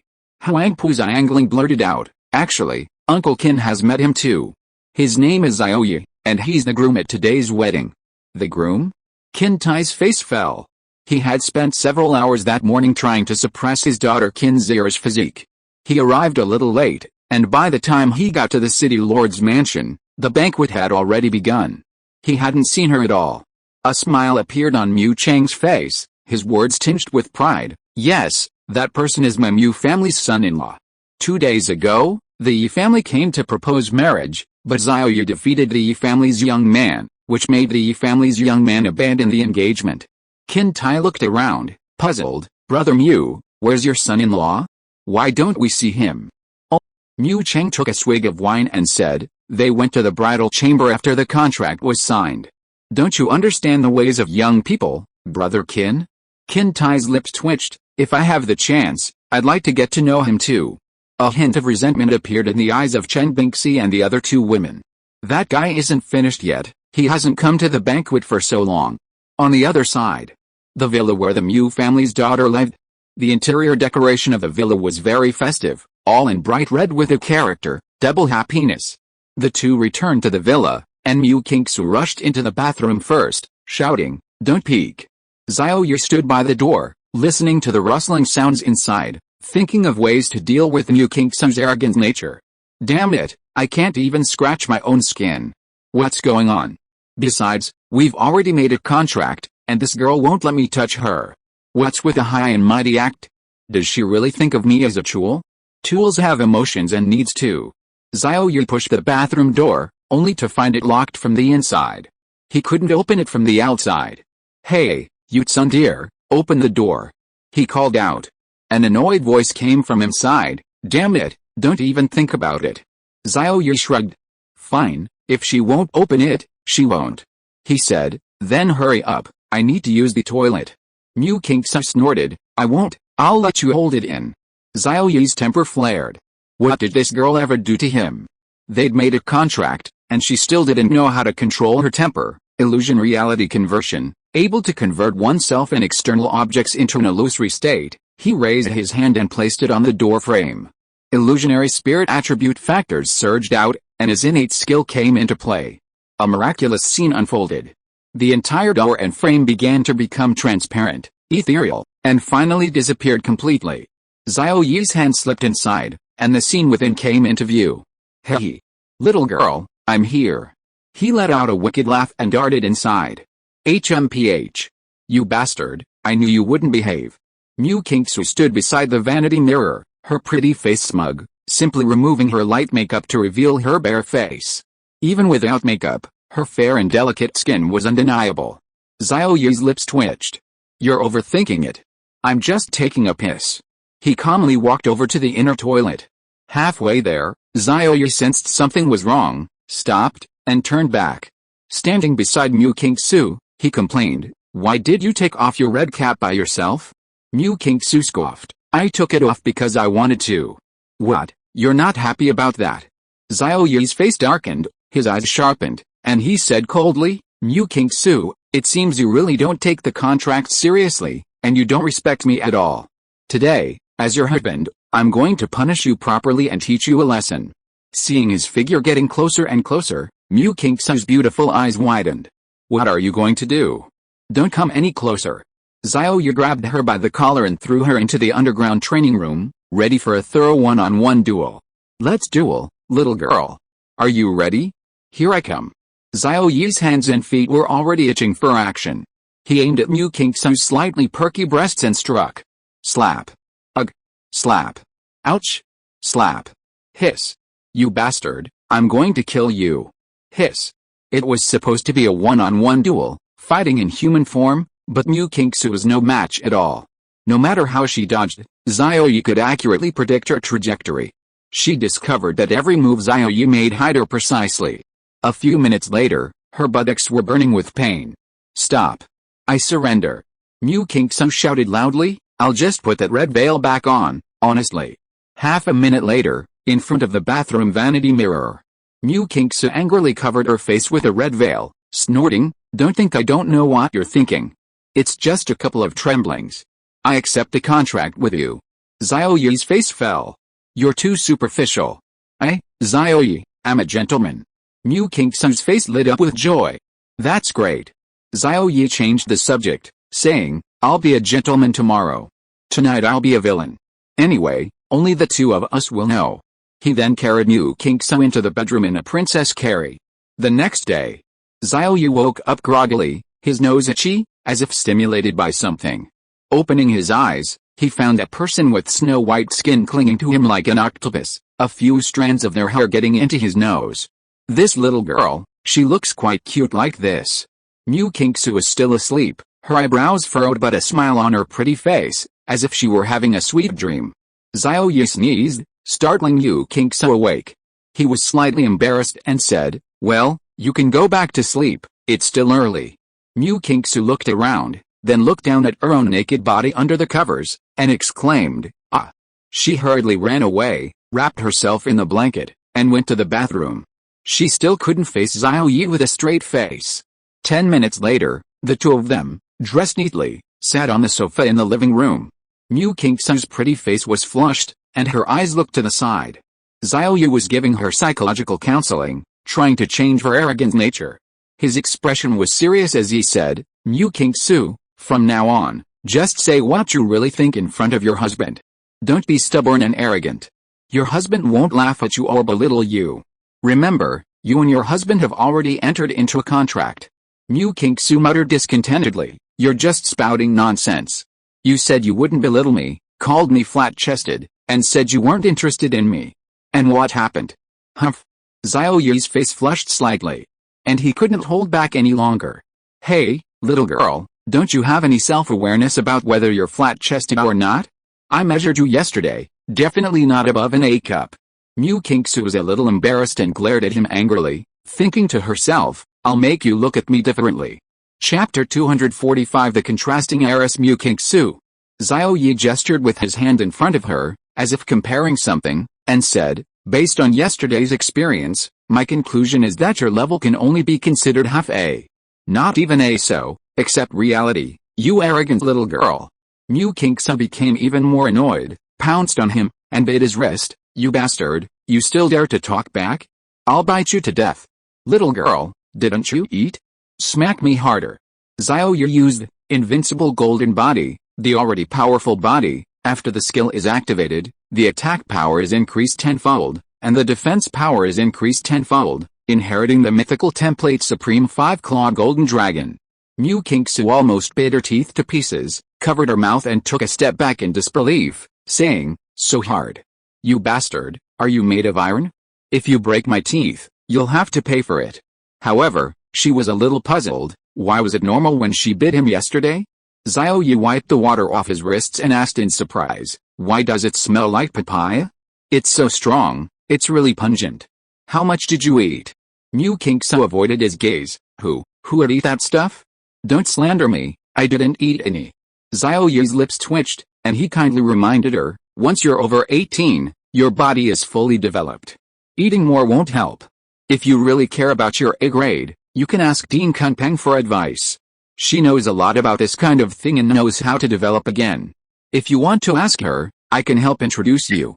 Dean Yangxi, whose figure was already terrifying, had become even more terrifying these past few days, and it was all real stuff. He gasped just thinking about it. Dean Kunpeng. Mu Kingsu silently made a mental note of it. This person was indeed the woman with the most terrifying figure she had ever seen in this life, but she said, you're overthinking it. I don't care about that at all. She would go and ask Dean Kunpeng for advice herself, secretly. All right. Xiao Ye shrugged, abandoning his playful mood, and said seriously, Mu Kingsu, come with me today to meet the other 3 beast girls and form a contract with me. You need to integrate with them and get along with them. Mu Kingsu nodded. Don't worry, I will break the contract with you once I reach the Great Venerable Realm, Xiao Ye said. Huh? Mu Kingsu was taken aback, her pretty face hardening. No problem, do you think I'll really cling to you? But she was a little flustered inside. After the trials, the wedding, and the bridal chamber, she had developed feelings for Xiao Ye and didn't want to break the contract. The easiest path to a woman's heart is a narrow bridge. After the two crossed the narrow bridge, Xiao Ye had already left a deep, indelible mark on her heart. When you meet Binxi and the others, just tone down your arrogance a little and show a friendly attitude. They won't reject you, Xiao Ye instructed beforehand. But when she looked over, Mu Kingsu's eyes were glazed over, as if she was lost in thought. Hey, little girl, are you listening? Xiao Ye waved his hand in front of her beautiful eyes. Huh? Mu Kingsu was a little absent-minded. Yes, I heard you. Xiao Ye's lips twitched. Fine, let's go now, to Kunpeng Academy. After saying that, he headed out of the villa. Mu Kingsu followed behind, her face sullen, somewhat annoyed. She regretted that she shouldn't have made the agreement with Xiao Ye to terminate the contract. But suddenly Xiao Ye stopped and took a closer look at Mu Kingsu's strange walking posture. Mu Kingsu said sullenly, what are you looking at? It's all because of you. You hit me too hard, it stings. Xiao Ye's face darkened, and he made a move to take her hand, but Mu Kingsu subconsciously pulled back. However, after realizing what she had done, she took the initiative to bring her hand closer, pressing her body against Xiao Ye's, and then turned her face away, stubbornly saying, you jerk, I don't want to hold your hand. I just don't want people to gossip and embarrass the city lord's mansion. Although she said that, she held Xiao Ye's hand tightly, their fingers intertwined. Xiao Ye looked at her slightly upturned lips and nodded in agreement. Yes, it's all for the city lord's mansion, I understand. Caught out, Mu Kingsu's cheeks burned, a blush rising to her face. Life and death control, control of life factors and destruction factors, life control, control of life factors.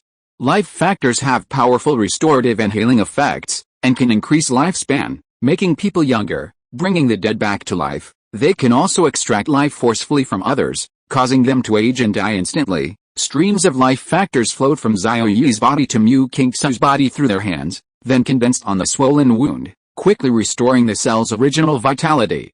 The swelling subsided rapidly, and the pain disappeared instantly. Mu Kingsu couldn't help but groan comfortably. But halfway through, she suddenly covered her mouth and said, I didn't moan, you misheard. Xiao Ye's lips twitched. He hadn't said anything, but she blurted it out herself. Wasn't this just a case of protesting too much? Okay, I didn't hear your moan, I really didn't hear it. He said seriously. Mu Kingsu. Thank you, she whispered. The two first went to the main hall of the city lord's mansion and greeted the parents-in-law, who were busy with their business. Just as they were about to leave, Mu Cheng called Xiao Ye back, opened a virtual screen, and projected it onto the table. A 3D map appeared on the screen, with Mengxuan Base City marked in the center. Mu Cheng gave Songzhe a wink, and Songzhe pulled Mu Kingsu aside to whisper something. Then he smiled and said, Son-in-law, at Zuir's request, the city lord's mansion of the demon capital will do its utmost to allocate resources, technology, and talent to support Mengxuan Base City. Xiao Ye was taken aback. It turned out Mu Kingsu hadn't forgotten about the reward. His eyes gleamed with gratitude. Father-in-law, thank you so much. Mu Cheng put his arm around his shoulder, pointing excitedly at the map. Thank you, my foot. No need to thank me. The Mengxuan Base City is too small. What do you think about expanding it tenfold? It's backed by the Monster Mountain Range. Should we forge a supreme level, top-tier, all-in-one defensive and offensive city protecting formation for it? Or we could just flatten the Monster Mountain Range and capture them all for captivity. Look here, the space here is relatively weak, and strange phenomena appear from time to time. There should be a dimensional secret realm or a trial ground. We should seize it and hand it over to the Mengxuan City Lord. Once the Mengxuan Base City develops, its advancement to a mid-level or high-level base city will be just around the corner. Xiao Ye's lips twitched. The highest-level monsters in the Monster Mountain Range are only at the Grandmaster level. You're forging a supreme level, top-tier formation for it? Dimensional secret realms are resources that only high-level base cities can possess. You're giving them to the low-level Mengxuan Base City? Father-in-law, your plan is excellent. I suggest we execute it immediately, the sooner the better. Xiao Ye said solemnly. Really? That's wonderful. Mu Cheng was overjoyed. Songzhe had previously thought he was exaggerating and trying to force things to grow faster, but now that he had received Xiao Ye's praise, he felt as if he had met a kindred spirit. In the era of beast girls, combat strength and realm were fundamental, and developing the combat strength of a base city was the primary factor. How could developing the combat strength of a base city at the fastest speed be considered forcing growth? Chapter 246 The Stinky Daughter-in-Law Meets Her In-Laws. Moreover, as the lord of a top-tier base city, Mu Cheng's ability to build and manage the base city is beyond question. He certainly wouldn't overexploit the potential of the Mengxuan Base City, thus causing its foundation to become unstable. On the other side, Mu Kingsu was pulled aside by her mother, Songzhe, who seemed to have something very important to tell her. The cautious actions and expressions made Mu Kingsu both amused and exasperated. She chuckled and said, Mother, just say what you have to say. Why do you have to avoid Xiao Ye like this? In the corner, Songzhe leaned close to her and whispered in her ear, What I'm about to tell you, don't make a fuss. Don't be alarmed. Just stay calm. Mu Kingsu didn't take it seriously and said disdainfully, I'm Mu Kingsu. What could possibly make me so alarmed? Relax. Not to mention in this life, as the young lady of a top-tier base city, she was also a reincarnation of an ancient saint, inheriting some memories from her previous life, and was very knowledgeable. Songzhe said solemnly, Yesterday at the wedding banquet, your father and I discovered something shocking. You and your husband were in the bridal chamber doing intimate things, so you weren't there, but you must know about it. And you must make plans and put in the effort to make it happen. Intimate things? Mu Kingsu blushed and stamped her foot anxiously. Oh dear, why did you bring that up? Just tell me what it is. It's driving me crazy. Songzae spoke as if revealing an absolute secret, saying, Xiao Ye's other 3 beast girls are all at least at the Venerable Realm 3-star level, with the highest being at the same level as Xiao Ye, the Venerable Realm 5-star. It's practically impossible for a normal person to reach the Venerable Realm without being at least 22 years old. Those 3 beast girls, except for the last one, are only 18 years old. They've been away from awakening their talents and templates for no more than half a year. Mu Qingsu looked surprised. This cultivation speed is indeed terrifying, but Xiao Ye has a mythical level talent. After the contract, the summoned beast's aptitude will be much stronger than ordinary SSS level beasts. After some reasoning, it's not unreasonable, right? Reaching the Venerable Realm in half a year, this cultivation speed is truly terrifying, unheard of even in ancient times. Songzae shook her head. You're wrong. The cultivation speed of summoned beasts after a mythical or SSS level contract isn't that fast at all. After my investigation, I secretly tested the innate talent of those 3 beast girls and discovered that their aptitude and template are not SSS level at all. Their incredibly rare innate talent far surpasses SSS level. Mu Qingsu frowned. You mean? Xiao Ye's 3 beast girls template level is mythical? Songzae nodded. That's right. It's mythical. Mythical level. Not a single one appeared in the ancient era. Now, in the even more desolate era of beast girls, could 4 appear at once? Mu Qingsu didn't believe it. In ancient legends, mythical level were chosen ones favored by heaven and earth, blessed by the laws of nature. Only one chosen one appears in an era. It's impossible for 2, or even 4, to appear simultaneously. Mu Qingsu didn't believe a word her mother Songzae said. She patted Songzae's shoulder and said, Mother, you must have made a mistake in the test. 4 mythical level beings, and a small group at that? How is that possible? Songzae's face darkened. She took a crystal clear jade pendant from her pocket and placed it in Mu Qingsu's hand, saying, This is a treasure for testing template levels.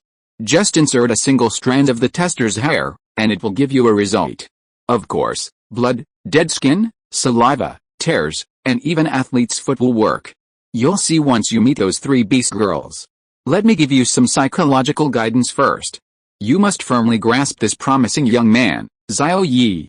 Curb your arrogance and treat him well. Fulfill any of his requests as long as they're not too excessive, including some intimate things. And, you must quickly and completely integrate into his beast girl family. Mu Qingsu nonchalantly put away the template testing treasure, completely ignoring Songzae's words, and replied perfunctorily, Yes, Mother, I will. Hearing this, Songzae smiled with satisfaction. Alright, that's all. Now you should go meet your 3 beast girl sisters. At this moment, Mu Chang finished explaining his suggestions for developing the Mengxuan-based city, and Xiao Ye nodded repeatedly. Xiao Ye could tell that Mu Chang genuinely wanted to promote the development of the Mengxuan-based city, and wasn't just going through the motions. Hey, you jerk, we should go. Mu Qingsu said coldly. Xiao Ye glanced at her, finding her much more pleasing to the eye, and smiled. Zuier, thank you. Mu Qingsu felt a little uncomfortable being addressed so intimately, her face flushing as she said, You jerk, what are you saying? Let's go, the sun's blazing hot. She stepped out of the city lord's mansion first, her slightly upturned lips indicating that she was in a very good mood. Xiao Ye followed behind, scratching his head and glancing at the clear blue sky, feeling warm and cozy. Burning butt? Is it that hot? Half an hour later. Villa number 10 in the 3-character Lakeside Villa district. The living room on the first floor in Assyrian-style decor. 2 stunningly beautiful young women had prepared a table full of fruit, waiting for the arrival of the 4th beast girl. Upon arriving at the villa's entrance, Mu Qingsu felt a surge of nervousness. While others might feel nervous meeting their in-laws, she was meeting her elder sister-in-law, and this naturally made her anxious, worried about being disliked and ostracized. Xiao Ye put his arm around her shoulder and said, It's alright, Bixi and the others are very friendly. Knock, knock, knock. After knocking, the door opened. As Xiao Ye and Mu Qingsu stepped inside, PFFT. PFFT. 2 spray canisters sprayed bouquets of flowers, various petals falling from the air and landing on the 2 of them. Welcome home. Please come in, young lady. Please invite the master inside. Cheng Bingxi, Nanguang Xiao, and Liu beamed with bright smiles. A large, festive red banner hung above the living room, reading, Welcome the 4th beast girl, Mu Qingsu, Home Mu Kingsu was startled. Smelling the fragrance of the petals, feeling the friendly atmosphere of the three women, and looking at the welcoming red banner, her nervousness and wariness vanished instantly. Xiao Ye put his arm around her shoulder and laughed. Why all the formalities? Mu Kingsu doesn't need any of that. Mu Kingsu rolled her eyes at him. I do. Then, she introduced herself. Hello, three sisters, my name is Mu Kingsu, I am the daughter of the head of the Mu family, and I am 20 years old. Cheng Bingxi and the other two surrounded her, pushing Xiao Ye aside, chattering away. After a while, the four of them started to joke around. Cheng Bingxi and Nangong Xiao pinched and touched Mu Kingsu here and there, occasionally exclaiming in surprise, so white, so tender, so small. No wonder Xiao Ye is so infatuated with Zhuir, I love her too. While things were bustling over there, Xiao Ye was quiet and alone, lying on the sofa, idly eating a red fruit that could sell for a large venerables crystal core. Chapter 247 The explosion of the detected treasure stuns Mu Kingsu. Mu Kingsu felt a little awkward from being pinched, a blush spreading across her pretty face to her ears. She bit her lower lip tightly, displaying a shy, girlish demeanor. So she decided to retaliate, pouncing on the two women and pinching their large breasts and long legs.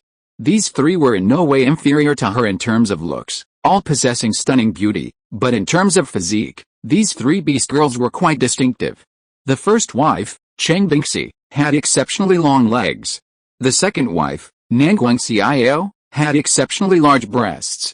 The third wife, Liu Yan, not only had exceptionally long legs, but also exceptionally large breasts. In contrast, Mu Kingsu was unremarkable. If there was any redeeming quality, it was her exceptionally fair skin, a translucent white, whiter than snow. As the saying goes, no fight, no friendship, and after pinching for a while, the three lay on the sofa, drenched in sweat, playfully interacting and appearing to get along very well. Why don't you take her to familiarize herself with the house? Xiao Ye suggested. Then, the mature and sophisticated Leah, who had been watching with her elbows crossed, became the tour guide, leading Mu Kingsu around the villa. Cheng Bingxi and Nangong Xiao followed along to introduce the place. They each had a small bedroom on the third floor, and they led Mu Kingsu to an empty one. Mu Kingsu was puzzled. Don't you live with Xiao Ye? Leah shook her head, then nodded. Mu Kingsu looked confused. What did that mean? The three led her to the master bedroom, and seeing the enormous bed, 3 meters long and 3 meters wide, Mu Kingsu seemed to suddenly understand, her pretty face blushing. Cheng Bingxi leaned closer and whispered, normally we each have our own rooms. Xiao Ye can sleep in whichever room he wants. Of course, sometimes we squeeze in together, all sleeping in the master bedroom. Squeezed in together? Mu Kingsu's beautiful eyes widened. Sure enough, that bastard is quite lucky. She also squeezed in? After introducing the resting place, Liu Ye and the other two led her to the huge underground cultivation room. It's rather simple here, with only 2 things, Liu Ye said, pointing to the shelves against the wall and then to the cushions on the floor. On the first shelf of the dozen or so shelves were bottles of pure energy liquid, of various levels, Grandmaster, Great Grandmaster, Venerable Realm, filled to the brim, seemingly numbering in the tens of thousands. The second shelf held fist-sized crystal essences, all of excellent quality, in a staggering quantity. The third shelf displayed a wide variety of desserts, snacks, and fruits. Mu Kingsu picked up a crystal essence and held it in her palm, her gaze complex. It was because of this that she had developed a relationship with Xiao Ye. Leah said, Kingsu, your cultivation level shouldn't have reached the venerable realm yet, right? You can use these cultivation resources freely, especially the crystal essences, which have a strong auxiliary effect on condensing intent power. Mu Kingsu nodded. Nangong Xiao winked playfully, Zhuir, we're both at the 5th level of the venerable realm. As Xiao Ye's beast girl, you can't fall behind. Mu Kingsu gripped the crystal essence tightly, her gaze resolute. Don't worry, I'll catch up with you. I won't hold you back. Cheng Bingxi tapped her fingers. You're 6 minor ranks behind us, it'll take you 6 days to catch up. Wait, no. In 6 days we'll all reach the great venerable realm. Cheng Bingxi looked regretful. Zhuir, you probably won't be able to catch up with us. Nangong Xiao replied, not necessarily. Zhuir is the #1 prodigy in the magic capital base city, advancing a minor rank in the venerable realm might not even take a day. Mu Kingsu felt they were exaggerating. Advancing a minor rank in the Venerable Realm in a day? Impossible, absolutely impossible. Do they think the Venerable Realm is as easy as cabbage? Sharp-eyed Liu Ya glanced at Mu Kingsu and noticed her twitching lips, a sign of disbelief. She chuckled, Bixi, CIO, Zuir hasn't upgraded her template yet. What you're saying now is absurd, too exaggerated. The cultivation speed of an SSS-level template, even at the Venerable Realm, requires at least 2 or 3 years to advance a minor rank. Cheng Bingxi suddenly realized, slapping Nangguang Xiao's hand on her brow, oh. That's right. I completely forgot, Zuir's template hasn't been upgraded yet. Nangguang Xiao brushed away her mischievous hand, saying, it's alright, upgrading the template is easy for us anyway. We can just pool our resources and upgrade it. Liu Yan nodded in agreement. Their conversation left Mu Kingsu completely bewildered. Upgrade template? Templates can be upgraded? Unheard of even in ancient times. Once a template awakens, it's fixed and unchanging, unable to be upgraded or downgraded. Yet they could speak of something that sounded so unrealistic so casually. Wait a minute. Mu Kingsu remembered what her mother, Song Zir, had said before she left the city lord's mansion, and the coin-sized template-level detection treasure in her stored ring. Sisters, I have a question, she interjected. Cheng Bingxi and the other two looked over curiously. What is it? Mu Kingsu tentatively asked, isn't your template-level SSS? Cheng Bingxi and the other two laughed and said in unison, no. It used to be SSS, but after the upgrade, it's mythical. Mu Kingsu's eyes widened in shock, somewhat skeptical. She took out the template detection treasure and asked, could I have a strand of one of your hairs? I want to confirm my template level. The three considered Xiao Ye's fourth beast girl one of their own and had no reservations, each plucking a long strand of hair for her. Thank you.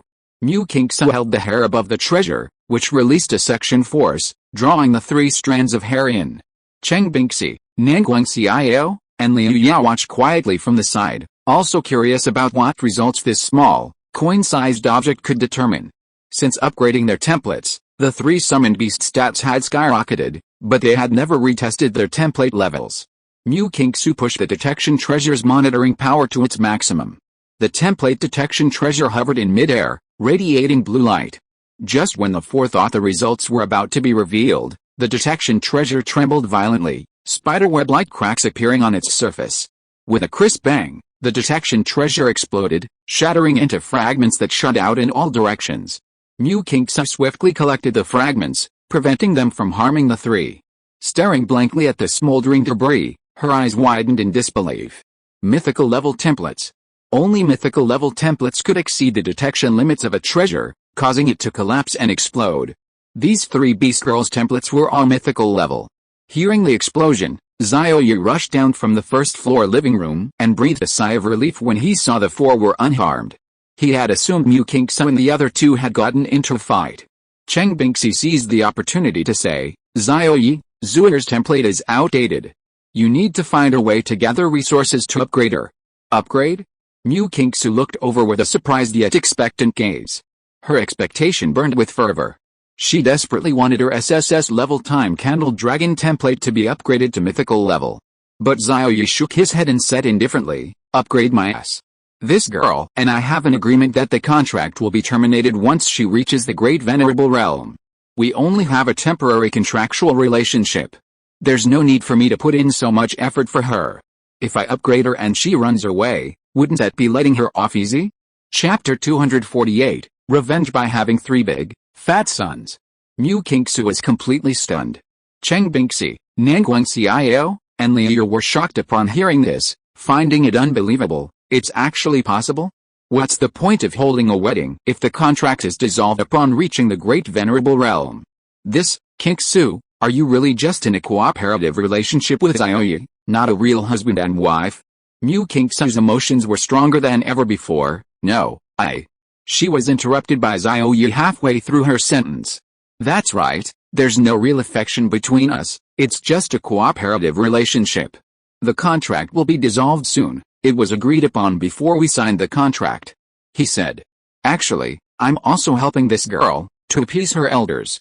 This girl is very arrogant, she looks down on any man in the mortal world, and wants to stay single forever. Cheng Bingxi and the other two looked at Mu Qingsu with shock and a strange gaze. They also realized that the two were not a real husband and wife, but just in a cooperative relationship. So, as Xiao Ye said, there was no need to upgrade her template. Mu Qingsu's once radiant face dimmed, her eyes filled with grievance, and her heart overflowed with helplessness and sorrow. She was no longer the same. She had long forgotten that promise, wanting to stay bound to Xiao Ye until they grew old together. Hey, Mu Qingsu, why are you acting so wronged? We didn't bully you. Xiao Ye kicked her bottom, saying irritably. Mu Qingsu trembled, her pure eyes welling with tears, her red lips almost bleeding. The sharp-eyed Liu Yan noticed something amiss, glared at Xiao Ye, and pulled Mu Qingsu downstairs, saying, Zuier, ignore that guy, he deserves a beating. Cheng Bingxi and Nangong Xiao also noticed her dejection and grievance, and followed to comfort her. Xiao Ye remained, somewhat bewildered. Wait, no. She's just going through the motions, they're not really married, why are you all being so nice to her? It's really incomprehensible. Xiao Ye checked the energy liquids on the shelf and felt that their level was insufficient.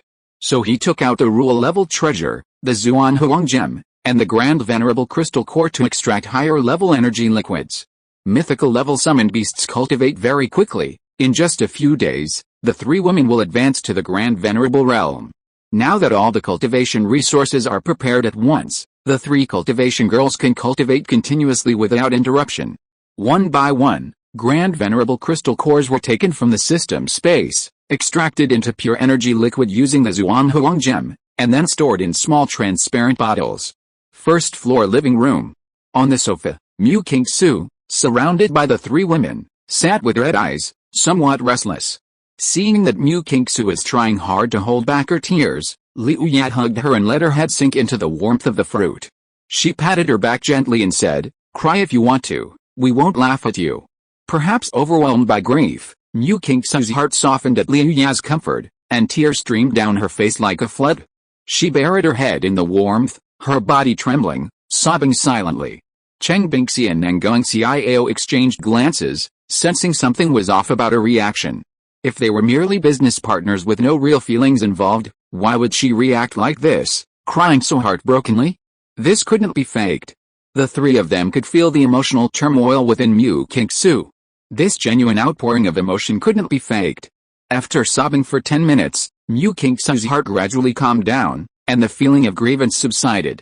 Surrounded by the three women, she felt a sudden sense of embarrassment and awkwardness. She clung to Liu Yan, not daring to look away, not wanting to see the possible teasing glances on their faces. Liu Yan spoke up, and as the most beautiful teaching assistant, she went straight to the point, her tone solemn. Mu Qingsu, do you really like Xiao Ye and don't want to break your contract with him? While we're all here, tell us your true feelings. No lying. This is a one-time opportunity. If you miss it, you'll miss it forever. Cheng Bingxi and Nangong Xiao nodded in agreement. Yes. That's right. Mu Qingsu's delicate body trembled violently. Miss it, and it would be gone forever. She abruptly raised her head, revealing her tear-streaked face to the three women. Her voice was firm. I don't want to break off my contract with Xiao Ye. At this moment, for the sake of her feelings, she temporarily set aside her pride, letting her true emotions flow. Perhaps having opened the floodgates and found someone to confide in, Mu Qingsu poured out all the grievances she had suffered during this time. Her pride and arrogance vanished, replaced by the delicate charm of a young woman. Back when I made that agreement with Xiao Ye to break off the contract, it was a long time ago. We were just pretending to be a couple then, but after everything we've been through, I suddenly realized I can't live without him. I'd completely forgotten about that agreement, but that bastard keeps bringing it up. It's infuriating. That guy even mocked my small bra, saying I was only a half-a. Humph, I've been eating papaya. I'll definitely make him look at me differently. That bastard even barged in while I was showering and changing, acting like he wasn't interested in me at all, making me feel so embarrassed. Mu Qingsu was still rambling on, unaware that a figure had appeared in her blind spot. It was Xiao Ye. Xiao Ye was utterly astonished, scratching his ear, thinking he'd misheard. How could such words come from Mu Qingsu's mouth? But the voice in the living room was undeniable. It was indeed Mu Qingsu's haughty mouth. Liu Yan's lips curled into a smile, and she placed her hands on Xiao Ye's shoulders, saying, we all know your feelings, and we all accept you as our fourth beast girl. If you have any complaints, just say them. Don't hold back." Seeing Xiao Ye's forehead covered in black lines and her astonished expression, Cheng Bingxi and Nangong Xiao, with expressions of watching a melon, chimed in, "Yeah, just say it all. We won't laugh at you. Yet. Anyway, that guy isn't here, he won't hear us." Mu Qingsu had already let her guard down, and her little mouth started ranting like a machine gun. "That bastard is so infuriating. He even said that eating papayas is useless, that no matter how many I eat, I won't grow bigger, not even big enough for his 2 hands. HMPH. He wants to break the contract with me, but I'll refuse him. I'll stay with him for life and annoy him to death. That guy said I'd cling to him, so I'll cling to him. If he keeps making me angry like that, I'll give him 3 big, fat sons to get revenge." Xiao Ye's face darkened, and he finally couldn't hold back any longer, saying, "Mu Qingsu, that's enough." Chapter 249 Mu Qingsu's true feelings revealed. "Listen to what you're saying. How could such words come out of your mouth, Mu Qingsu?" His voice jolted Mu Qingsu, who was immersed in the atmosphere of her confession, awake. Mu Qingsu looked behind her and was shocked to see Xiao Ye standing there with a dark face. "Ugh! Xiao Ye, you bastard, what are you doing here? Did you hear everything? How embarrassing." Her pretty face turned bright red, red to the roots of her ears, and her fair toes curled up, scratching her feet. She was so embarrassed that she wanted to dig a hole and disappear. What she had just said were her true thoughts, hidden beneath her proud nature. She could say these things to anyone, but she couldn't say them to Xiao Ye. If he knew, he would probably laugh at her and use these thoughts to bully her. Liu Yan, Nangong Xiao, and Chang Bingxi chuckled. Mu Qingsu retorted angrily, "Sisters, how could you do this? You knew this bastard was listening, yet you still made me keep talking. You just want to see me make a fool of myself, humph." The mature and sophisticated Liu Yan smirked, "Isn't this even better? Let everyone and Xiao Ye understand your true feelings. Otherwise, how long will we be misunderstood because of your agreement? Zuier, now that you think about it, do you think we're just laughing at you?" Mu Qingsu's eyes widened. She realized her sisters weren't there to laugh at her, but to help her clear up the misunderstanding. "But this is too embarrassing. This bastard is going to make fun of me again." She turned away, not daring to look at Xiao Ye. Xiao Ye's lips twitched, his expression turning serious. The 3 women made way for him, and he walked over, placing his hands on Mu Qingsu's shoulders. He said in a low voice, "Little girl, look me in the eyes. I have a question for you." Mu Qingsu felt a little flustered. She looked into his eyes, but instantly lowered her head, her gaze darting away. She was shy and couldn't bring herself to look him in the eye. Xiao Ye had no choice but to lift her fair chin with one hand, forcing her to look at him directly. His expression was serious as he said, "You really don't want to break the contract with me? Answer me seriously. You only have one chance." Mu Qingsu blushed, somewhat annoyed. Why did she have to say such embarrassing things again? Hadn't she already said that? In her opinion, this bastard just wanted to see her make a fool of herself. HMPH. Mu Qingsu retorted angrily, "You jerk, I'm going to stick with you forever, you won't be able to shake me off, I'll be clinging to you." Ah! Xiao Ye released her, quite surprised. It seemed this proud little girl had indeed developed romantic feelings for him, wanted to be his wife, and didn't want to break the contract. This was simply wonderful. This proud little girl was a template for the time attribute, currently unique in the current Beast Girl era, the only one. At least he had never heard of a second Beast Girl with a time attribute in the world. Space is king, time is emperor. If the SSS level time attribute template were upgraded to a mythical level time attribute template, Mu Qingsu's template summoned beast would unleash its maximum potential, bringing out the true power of the time attribute. Instead of only having 2 auxiliary talent skills as it does now, time stop, time fast forward, time rewind, and time reset. Xiao Ye recalled those awesome abilities he was familiar with from his previous life and felt extremely envious. Yes, he didn't want to break the contract with Mu Qingsu. It wasn't because he was lusting after the arrogant little girl's body, absolutely not. He swore on Mu Qingsu's honor. Ahem, do you think I'd believe that? Who knows if you're lying through your teeth? Xiao Ye's lips almost spilled out, harder to suppress than a cannonball, and he hurriedly ran upstairs to the master bedroom. This guy understood Mu Qingsu's intentions but wanted to tease her. He was utterly wicked? Huh? Cheng Bingxi and Nangang Xiao were dumbfounded, while Liu Ye's eyes flashed with a sharp light. Mu Qingsu took Xiao Ye's words seriously. Her eyes reddened, and tears welled up. She had even put aside her pride and confessed her feelings to him, yet he didn't believe her. He even accused her of lying through her teeth. Mu Qingsu felt extremely wronged, even more so than before. She buried her head in Liu Ya's ample bosom and sobbed in her warm embrace. Sisters, what should I do? That guy is still thinking of breaking off our contract. She was terrified, afraid of being abandoned. Liu had seen Xiao Ye almost burst out laughing before going upstairs and knew he was just teasing her. Liu smiled and patted Mu Qingsu's back, saying, "It's alright, we accept you. That guy's opinion doesn't matter." Since Nangang Xiao and Cheng Bingxi had accepted Mu Qingsu, they treated her like a sister, like family, and together they comforted her, saying, "That's right, without her consent, he can forget about breaking the contract with you." Exactly, that Xiao Ye guy shouldn't be so optimistic. He thinks he can just form a contract with a new beast girl and break it whenever he wants? He doesn't even ask for our consent. Mu Qingsu felt a warmth in her heart, and she completely accepted the three considerate and warm-hearted wives. She was 22 years old, 4 years older than Nangang Xiao and Cheng Bingxi, but in this beast girl family, she had to call them elder sisters. "Thank you," Mu Qingsu said gratefully.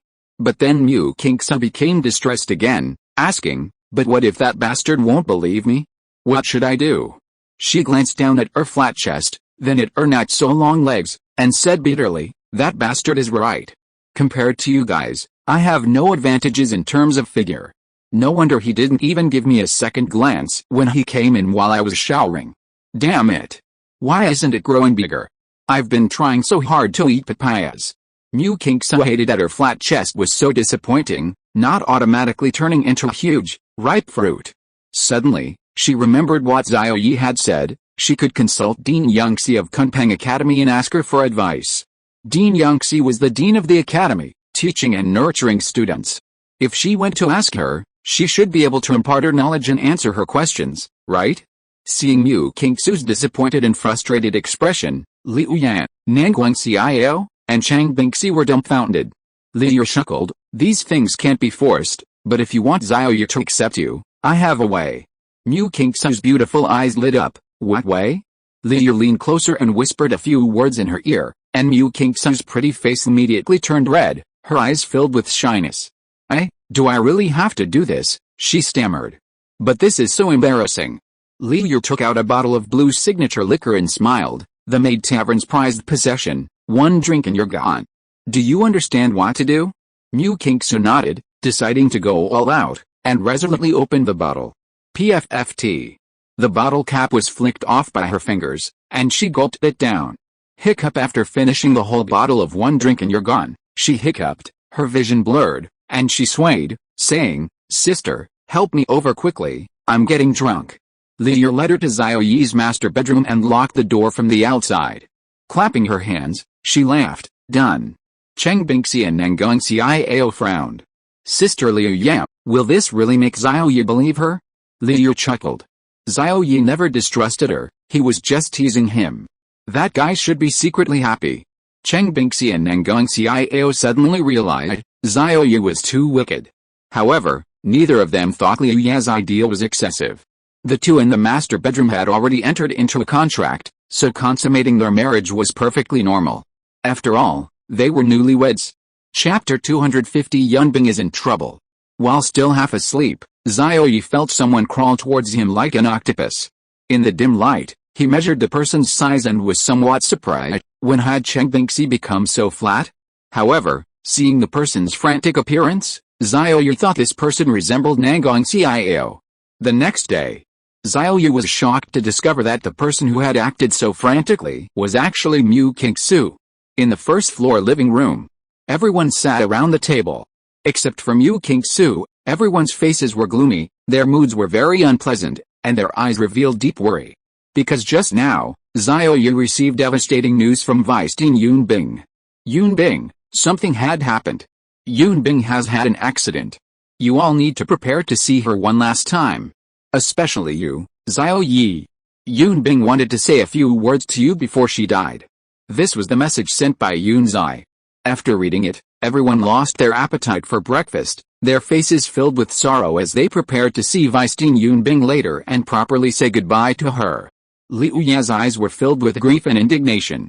The Weistin is a high-level supreme, with unparalleled combat power. How could something happen to her? Yes, Sister Yunbing is my most admired queen. She was lively and energetic just a while ago, and now she's gone? Nangguang Xiao found it hard to believe. Cheng Bingxi and Mu Qingxi remained silent.